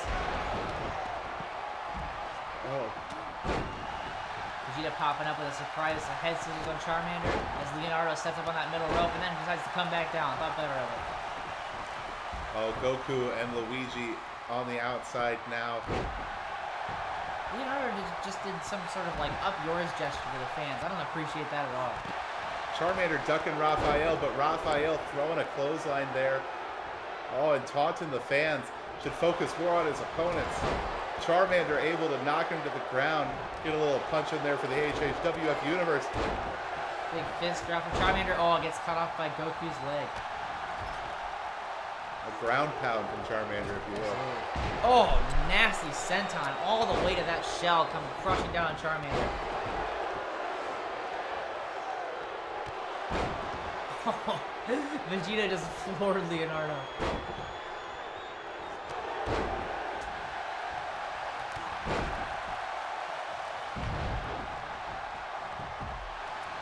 Oh, yep. Charmander not only there to bring up the pin, but to attack Father Brian. I mean, he didn't mean to, but it certainly doesn't make a lick of difference for Brian. Luigi covering Father Brian. Maybe instinctually just going for somebody, not realizing it was the ref. And now Wario gonna drop here on Vegeta. What's this? Goomba stomp. Huge, gigantic Goomba stomp. And following it up with a snap of the neck. Oh, Vegeta able to get out of that. Yeah, I think he knew he was going to be in trouble if he was in a pinning predicament there, so he made sure to get out of it. A big knee connecting with Leonardo's faceless jaw.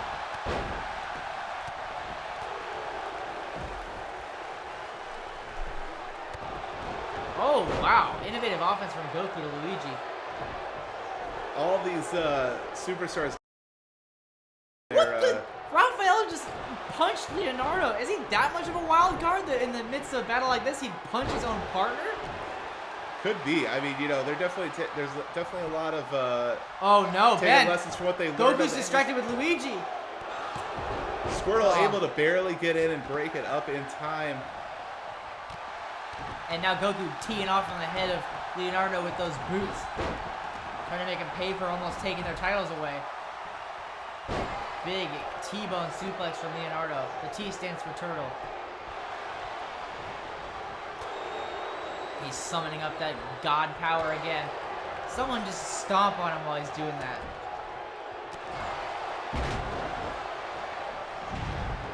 Yeah, we are once again in a big frenzy, a feeding frenzy with everyone present in the ring. I think they're going to have to get some separation to make this work.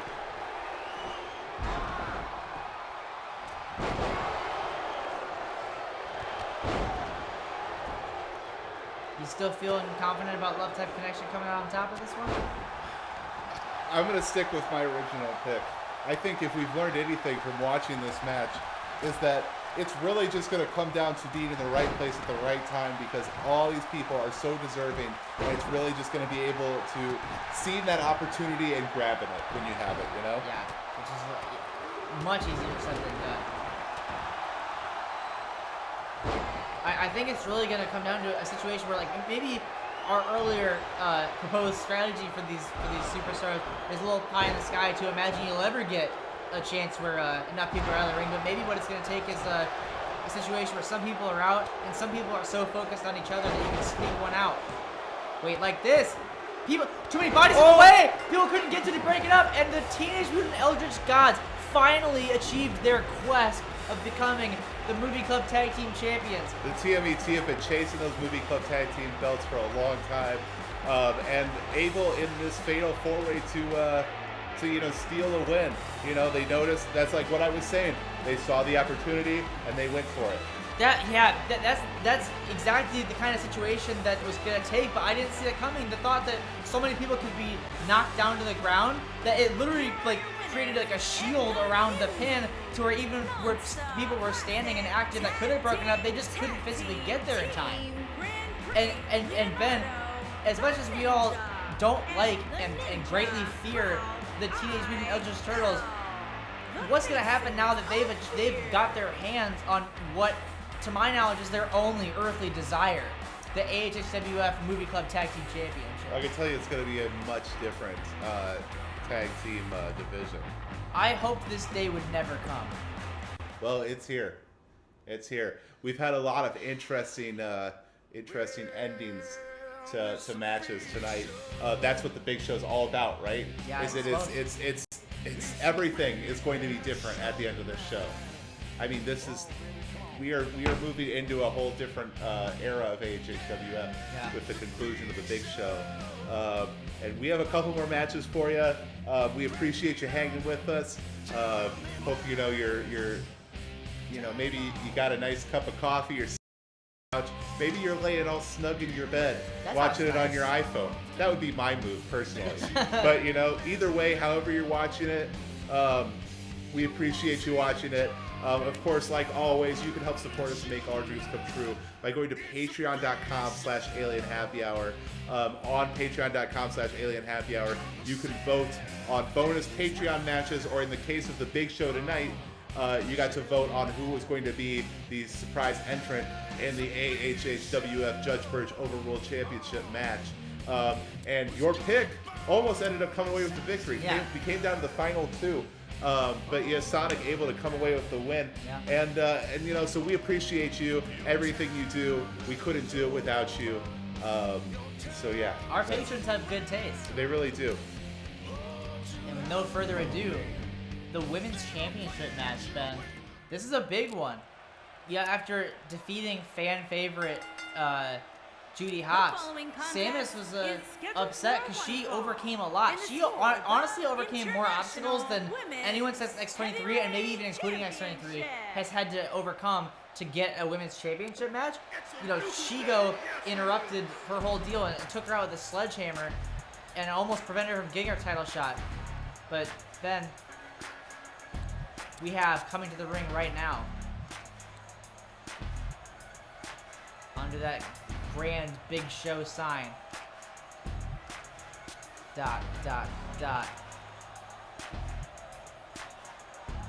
Charlize Theron, the #1 contender to the Women's Championship, in a different mode here tonight, showing up as Furiosa. Yeah, channeling one of her most beloved characters. And most intense character. And one definitely most intense character. Yeah, Charlize Theron has played many a badass, but definitely Furiosa up there is #1. And obviously, you know, showing with this look, you know, showing that they're not some, you know, pretty girl Hollywood star. They're here to fight. Yeah, and they're also, I like this on a couple of levels, Ben, because one, like you said, channeling the intensity, the drive, and the grit of Furiosa, the toughness, but also kind of steering into the comments that Samus made about her, saying like, yeah, I am a movie star. I'm gonna like flex on you and take your title at the Big Show while dressed as one of my characters. Yeah. And the music telling us it's a new day, and it very well might be, as Charlize Theron poses in front of her adoring fans. Hollywood Furiosa here to take on Samus for the Women's Championship. Yeah, just like we are at the beginning of a new day of the AHHW F tag team division, we could very well be on the precipice of a new day of the AHHW F Women's division. So far, of the 3 title matches, 2 have changed hands. Only 1 hasn't, so we'll see how this goes. But making her way to the ring, the slighted women's championship, or the slighted women's champion, at least in her mind, Samus Aran. Showing up in her armor, which, you know, protecting herself from what she interprets as the vile hostility of the AHWF universe. But I think she maybe took this whole thing a little out of proportion. No one disliked Samus until she started thinking they did. Nobody begrudged her being the champion until she thought they did. You know, people were just kind of surprised about the way things went with Judy, but I think we're happy for Samus and thought she'd make a great women's champion, but that wasn't good enough for Samus. She wanted the parade and the ticker tape and the confetti and the tweets, the comments in the chat, our comments here in commentary. #AHHWF. Absolutely. And she didn't get enough of it for her liking, so she kind of threw it all to the wind, injured Judy Hopps with a DDT in a backstage brawl, and kind of tried to punk out Charlize Theron on her after her big-time Rumble Pack win, which we should point out is the way that this match got set up. Charlize Theron on our first night in AHHWF, outlasting 19 other women, winning the Rumble Pack match in her debut, which was a surprise entrance, and securing her spot to take on Samus for that beautiful women's championship here tonight at the Big Show. Samus, I gotta say, that was a hell of a champion's entrance. Yeah, definitely. I mean, definitely has the attitude of a champion for sure. And you know, seeing someone in a big power suit holding up a title with all those lights coming off them is a sight to behold. But Furiosa, Charlize is down to get down and dirty, not interested in the polish of the big stage. And look how many My Hero signs there are in the crowd for Furiosa, and how many You're Crazy signs I just saw for Samus. Women's Heavyweight Champion. Well, you know, I mean, it's too bad. I used to be such a fan of Samus, and it's too bad to see the road that they've gone down. You know, to see what they've done since becoming the champion. And I personally hope that I really hope that this match is maybe a bit of a wake-up call for them. You know, I really hope that that's what happens, is because I would love to see the old Samus again, you know? Me too, but you know what? Maybe after the sledgehammer and the match with Judy and all that, maybe the old Samus is gone for good. We'll never know. Or maybe eventually we'll know. But Samus choosing to start things off with traditional hold-for-hold wrestling with Furiosa. Maybe trying to prove a point that maybe Charlize isn't as well-versed in that as she is, but Charlize taking control of that armbar. So maybe showing, yeah, I can wrestle. I've learned. I've studied. I'm ready for this. Furiosa lobbing Samus over her shoulder with a judo throw. Putting those big Fury Road boots to her back. Taking her time. That's the mark of someone who understands this wrestling stuff right there. Not rushing in. And a big boot to the skull, too. It's right to the side of the head. I don't think Samus was ready for Furiosa to bring it to her this way. Yeah, I mean, it's early in the match, though. I wouldn't be surprised if Samus, yeah, like I just said, you know, that's how it turns. The AHHW F way. You know, it's interesting, like, what has driven Samus down this path has been the feeling that they have been overlooked. You know, that this idea that the AHHWF universe, you know, didn't believe in them as a champion. And you gotta wonder if maybe that's still driving it. There's a lot of people who are behind Furiosa, Charlize Theron right now in this match, and you gotta wonder if that drive of being overlooked is just gonna power Samus through this. Yeah, you're right. You have a great point that it's only gonna get worse. And Samus taking out that rage, throwing Charlize face first into the ring post, sending her careening off of it. Yeah, Samus being mindful of the count, even though you know, she'd keep her championship on the outside of the ring if that had gone 2 more counts from Father Brian. But I think Samus has too much of a point to make here. I don't think she wants to it to be a count-out finish any more than any of us. Yeah, I mean, maybe later in the match the attitude about that changes, but definitely right now you want to get a pinfall or a submission. Charlize catching her by surprise with a big spine buster. Oh, but the champion's smart. Wiley kicking that knee out and sending her over the top rope with a clothesline. Yeah, the cagey women's champion, Samus, not letting Furiosa get the upper hand for long. And Ben, while I am excited for this match, you know, it would have been so much more exciting if these two were fighting on better terms. What's the... You clapping, Ben? Yeah. Oh, it's freeze. Everybody clap your hands. Oh. Well, I missed the memo. I'm very sorry. I was just trying to commentate this championship wrestling match going on. My bad. Sometimes I get a little excited. It makes sense. We're happy that people in the chat are excited. What is this? Oof. Oh, no, not another one. Oof. Samus trying to send Furiosa back to Hollywood where she came from with a triple power bomb. Those chained power bombs there. Could maybe be the end here of Charlize Theron. Samus with that mean look on her face. Oh no, not gonna walk away with the championship that easy. But I can tell you from experience, 1 powerbomb is enough to send a person packing. So 3 chained together with deadlifts in between, that's something else. Big surfboard stretch, trying to make Charlize give up, but Charlize rolling out of that. There you go. Fighting out of that. A lot of impressive maneuverability from Charlize. Big knee. Here we go. Off the ropes. And a big kick. Folding Samus up and over. Holding up a fan or an arm for the fans. It's amazing, even after that long tag team championship match that we just had, this AHHWF universe is still on their feet for these 2 women fighting it out right now. Our fans are the best in the world, bar none. That is very true. Oh, Samus just whipping Furiosa down by what's left of her hair.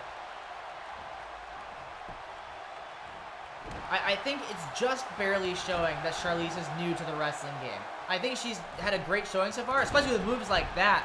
But I do think that when you look at the way the overall course of the match has gone, it is clear that Samus is the one who's been here doing this for a while. It's like situations like that. Yeah, catching moves, understanding reversals better. Oh, wow, look at that. Chaining things like that, you know, it's... Yeah, oh, whoa. Here we go. More power bombs from the champion. Really trying to wear down the spine of her challenger. God, that's 6 power bombs now? Yeah. That's a good strategy if you're Samus and you're trying to keep your championship, but oh no, not again. Is she going for 9? And these are on the glass. Oh, there's a 7th one right there. And she did it. Samus just Powerbomb City right here with Samus. Samus, took Charlize to Powerbomb City, just pummeling her back into powder. And I guess Samus proving like that, like she said, that maybe people have been overlooking her, maybe considering that, I like I said, I don't like the attitude, all right? But Samus has proven their point. Like, if we really want to get down to it, is that Charlize came in here as this Hollywood high-energy superstar, and Samus goes, it takes more than, being some sort of electrifying, superstar to get things done in here. Sometimes you just need to get down and gritty with it, Yeah, and the bounty hunter from space is still your AHHW F Women's Champion, defeating her Rumble Pack challenger. So, the winner of one Rumble Pack match was not successful in their quest for gold tonight. What does that say for Trunks in our main event later on tonight? And now this is evened up. 2 titles lost, 2 titles retained. With 1 title tonight, that'll be an interesting looks on at the person he just declared still your women's champion, Samus Aran.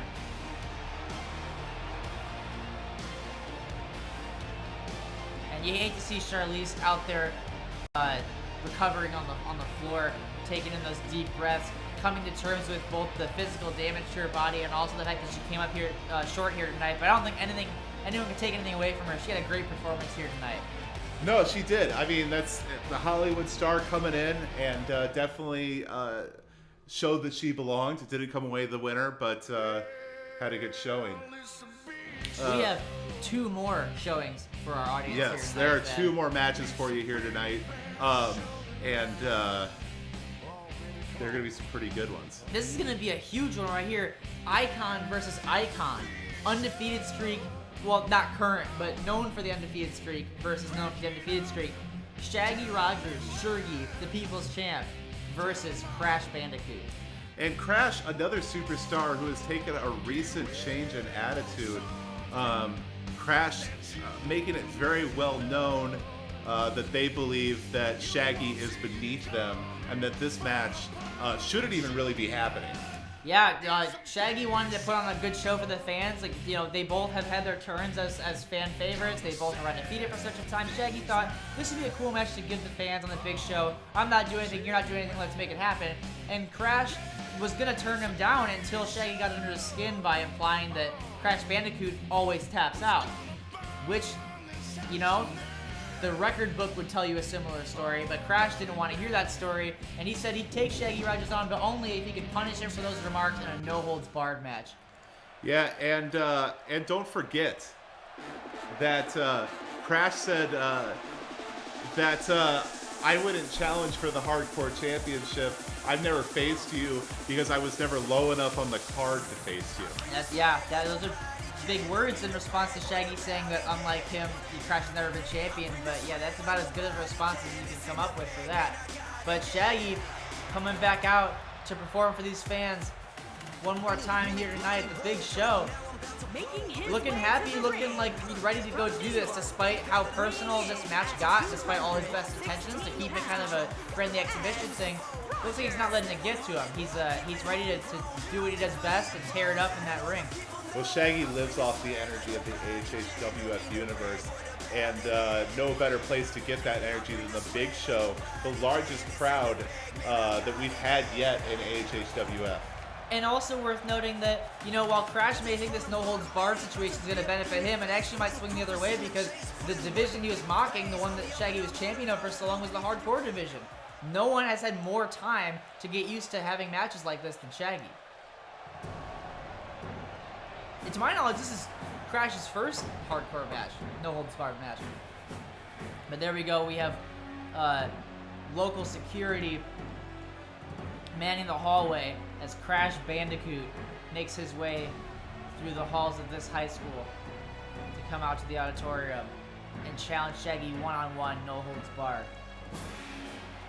This has been, I think, nothing short of a dream match.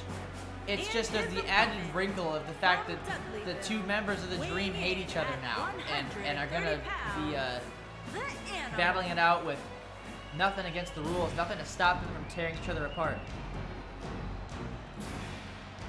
And it's interesting too that, you know, like this time last year, both of these two, beloved superstars, and now Crash kind of turning his back on all that out of, you know, I guess just ego.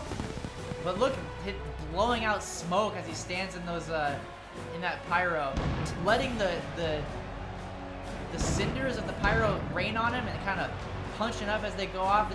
Crash here in another mood. We've never seen him like this. This entrance is something new for him, and I think it's reflective of the attitude he's taken in. This is about to be all-out war between Crash and Shaggy.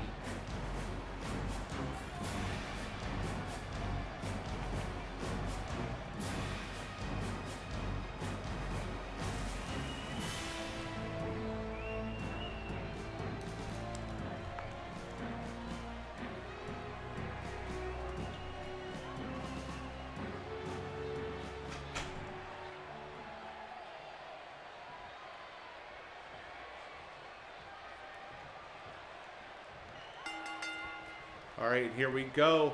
Crash versus Shaggy. It is all about to go down. Shaggy right now having the upper hand. But Crash able to fight back. We are definitely going to have some back and forths here in this match tonight.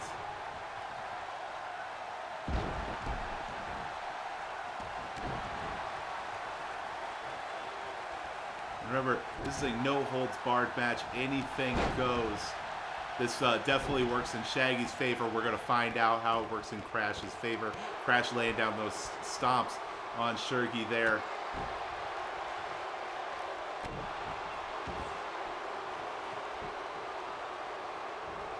And picking him up as if he's nothing and throwing him back down. Crash is feeling it right now. The AHHW F universe definitely full of some boo birds there.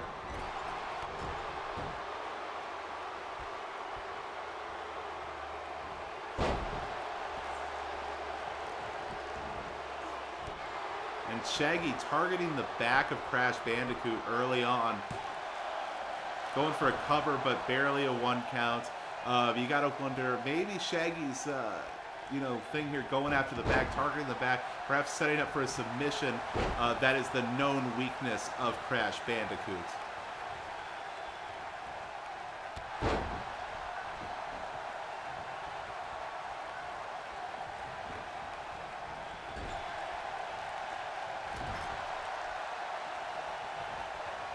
Now Shaggy going up to the middle rope. Oh, knee to the back there. Once again, just continuing to target that back. But Crash now whipping Shaggy to the ground. And Crash going to the outside, thinking about something right now. Taking advantage of the space, maybe getting a little breather there for a second, and coming back in after Shaggy throwing bows of his own to the back of Shaggy there. Yeah, making time to recover and breathe and get your cardio right is going to be important in this matchup. These two are both very high energy, very tough opponents. Shaggy's turn to go to the outside, but immediately back in and throwing Crash into that corner. Knees to the back of Crash once again. And now Shaggy just calling for Crash to get up.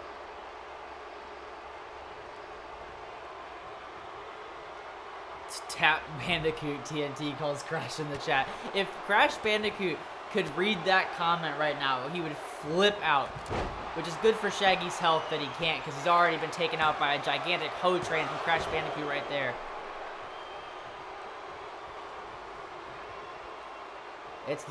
I'm kind of surprised here, Ben. It's been, well, never mind. But just in typical AHHW fashion, I was going to say, looks like Crash is really on top of this, but Shaggy fighting back. Big Shaggy Noku driver. Shaggy just continuing to go after that back of Crash. Here we go. Raggiplex.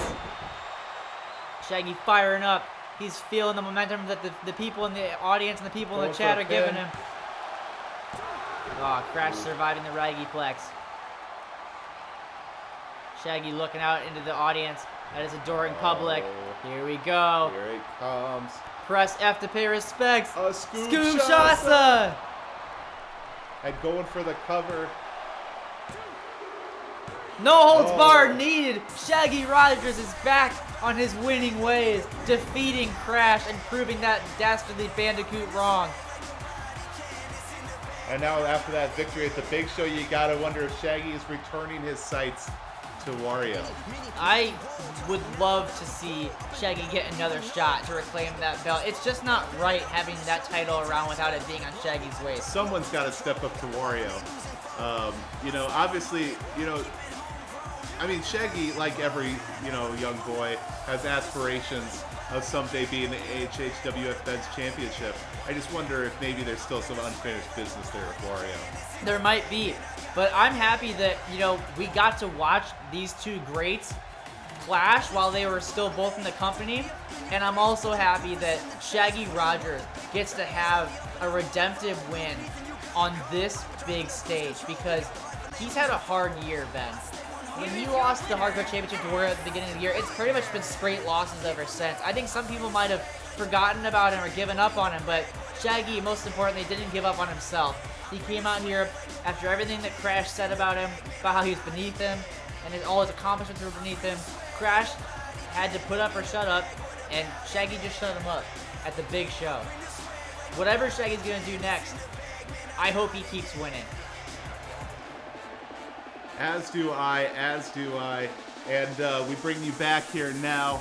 We have go. Shucky Ducky Quack Quack. One final match. Yes, sir. We promised you a great main event. Yes. WrestleMania, all that other stuff that they say. But this is definitely going to be a mania of wrestling here tonight. This is the Big Show, AHHW F Men's Championship. We have our Royal Rumble winner, Trunks, versus one of the overall, in combined title reigns, longest running champ in AHHWF history. Bonafide Hall of Famer, Weird Al Yankovic. Easily first ballot. As soon as he retires, he will be in the Hall of Fame. And AHHWF men's division has been basically spending the last year looking up to Weird Al. Trunks looking to climb that mountain and take down Weird Al. This is a huge matchup, Ben, between these two friends and these two top competitors in the men's division. Trunks, Weird Al has had, like you said, a dynamic, long-running term as champion that was briefly interrupted by his blood feud with Mr. Clean. Meanwhile, Trunks has come up from the beginning as one half of the tag team champions with his dad. Lost those, became Judge Burge champion. Lost that, started getting involved in the main event picture. Coming up short, both times did triple threat matches against Weird Al and Mr. Clean. But tonight, after winning the Rumble Pack and cementing his spot here in this main event, he gets to take on Weird Al one-on-one for the biggest prize in his division. This could be the night that Trunks achieves his next step in Saiyan Evolution. And after that warm-up that was the Judge Burge Battle Royal for him earlier, he's out here for his main goal, the men's championship. I don't think, Ben, that we've ever seen anybody make the climb up the AHHWF mountain the way Trunks has. Other people have they've gotten to their opportunities differently, and nothing against them, but Trunks is a person who has been through nearly every division we have, has had wins and losses, triumphs and tragedies all along the way, and has finally earned his chance to prove himself once and for all in possibly the biggest way he could, with winning the Rumble Pack match against 29 other people and then beating the champion, the man, Weird Al, in the main event of the Big Show 2019. Yeah, I mean, no one is doubting what Trunks has had to overcome to get to this point. And Trunks definitely deserving of being a champion.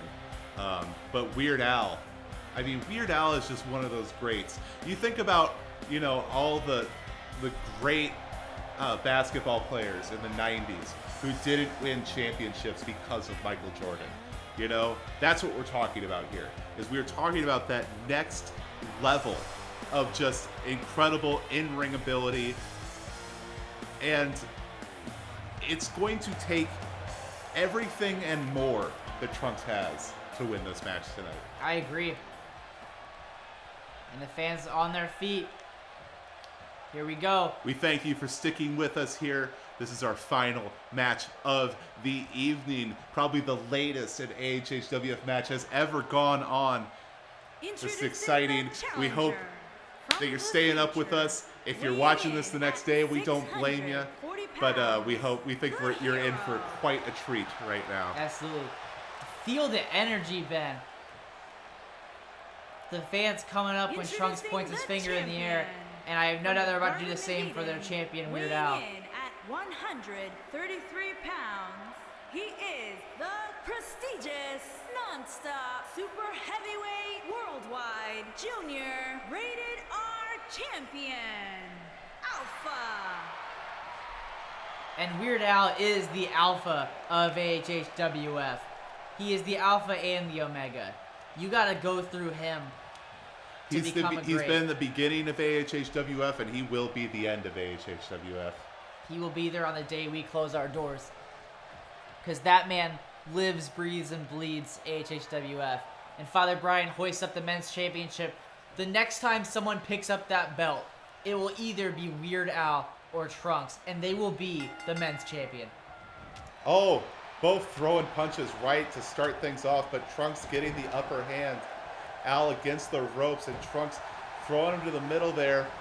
Trunks starting this off fast. He knows this is what it's going to take to beat the champion Weird Al. He knows as a Saiyan, as a Super Saiyan, he has that edge over the champion. Powering up right away with the Masenko. Setting him up. Trunks knows he has to put Al away fast. And that's what Trunks is doing right now. Big Regoplex from Trunks. Could this be it? Wow, Ben! Trunks, there is no better way to prove yourself than that right there. I'm shocked. I am shocked, Christopher. I did not see this coming at all. Trunks just right from the bell had Al's number, and never let up, and got in every move that I think he planned. I think that game plan was exactly how Trunks had it played out, and was like, I'm gonna see if I can make this work. Odds are it won't, but I'm gonna try it. And he went out there, and he didn't block himself one bit. He just threw everything he had at Al right there, right off the bat, and it worked. I mean, I can't believe that Al didn't. I mean, Al's still out cold there in the ring right now. Trunks has shocked the world. Nobody saw that coming, least of all Weird Al. But the story we just told, this is a great moment for the younger Trunks. He's done it all in this company. This was the last thing he needed to do. Trunks, Grand Slam champion the here first in ever, AHHWF. First ever Grand Slam champion in AHHWF. Your new men's champion. It is a new day in AHHWF. And this has been an incredible night with tons of ups and downs, unforeseen twists and turns. And like we talked about, we're coming into a brand new AHHWF next week. The landscape looks a lot different. Well, I mean, right now, as what we're seeing on this screen right here, Trunks holding the belt above his head with just a cocky smirk as Weird Al lays unconscious, has still not moved since that move was hit. I mean, yeah, we are definitely heading into a completely different era of AHHWF. That is the smile on Trunks' face of someone who's just done the impossible, Ben. Yes, and that's what the big show's all about, right? Yeah, I have no doubt that whatever happens from here on out, Trunks is going to be a great champion, and he's going to have a tremendous reign. Well, we thank you all for watching, and we hope you join us next week for another exciting episode of AHHWF, youtube.com/alienhappyhour, 8:30 Central Standard Time. Have a Good week. night.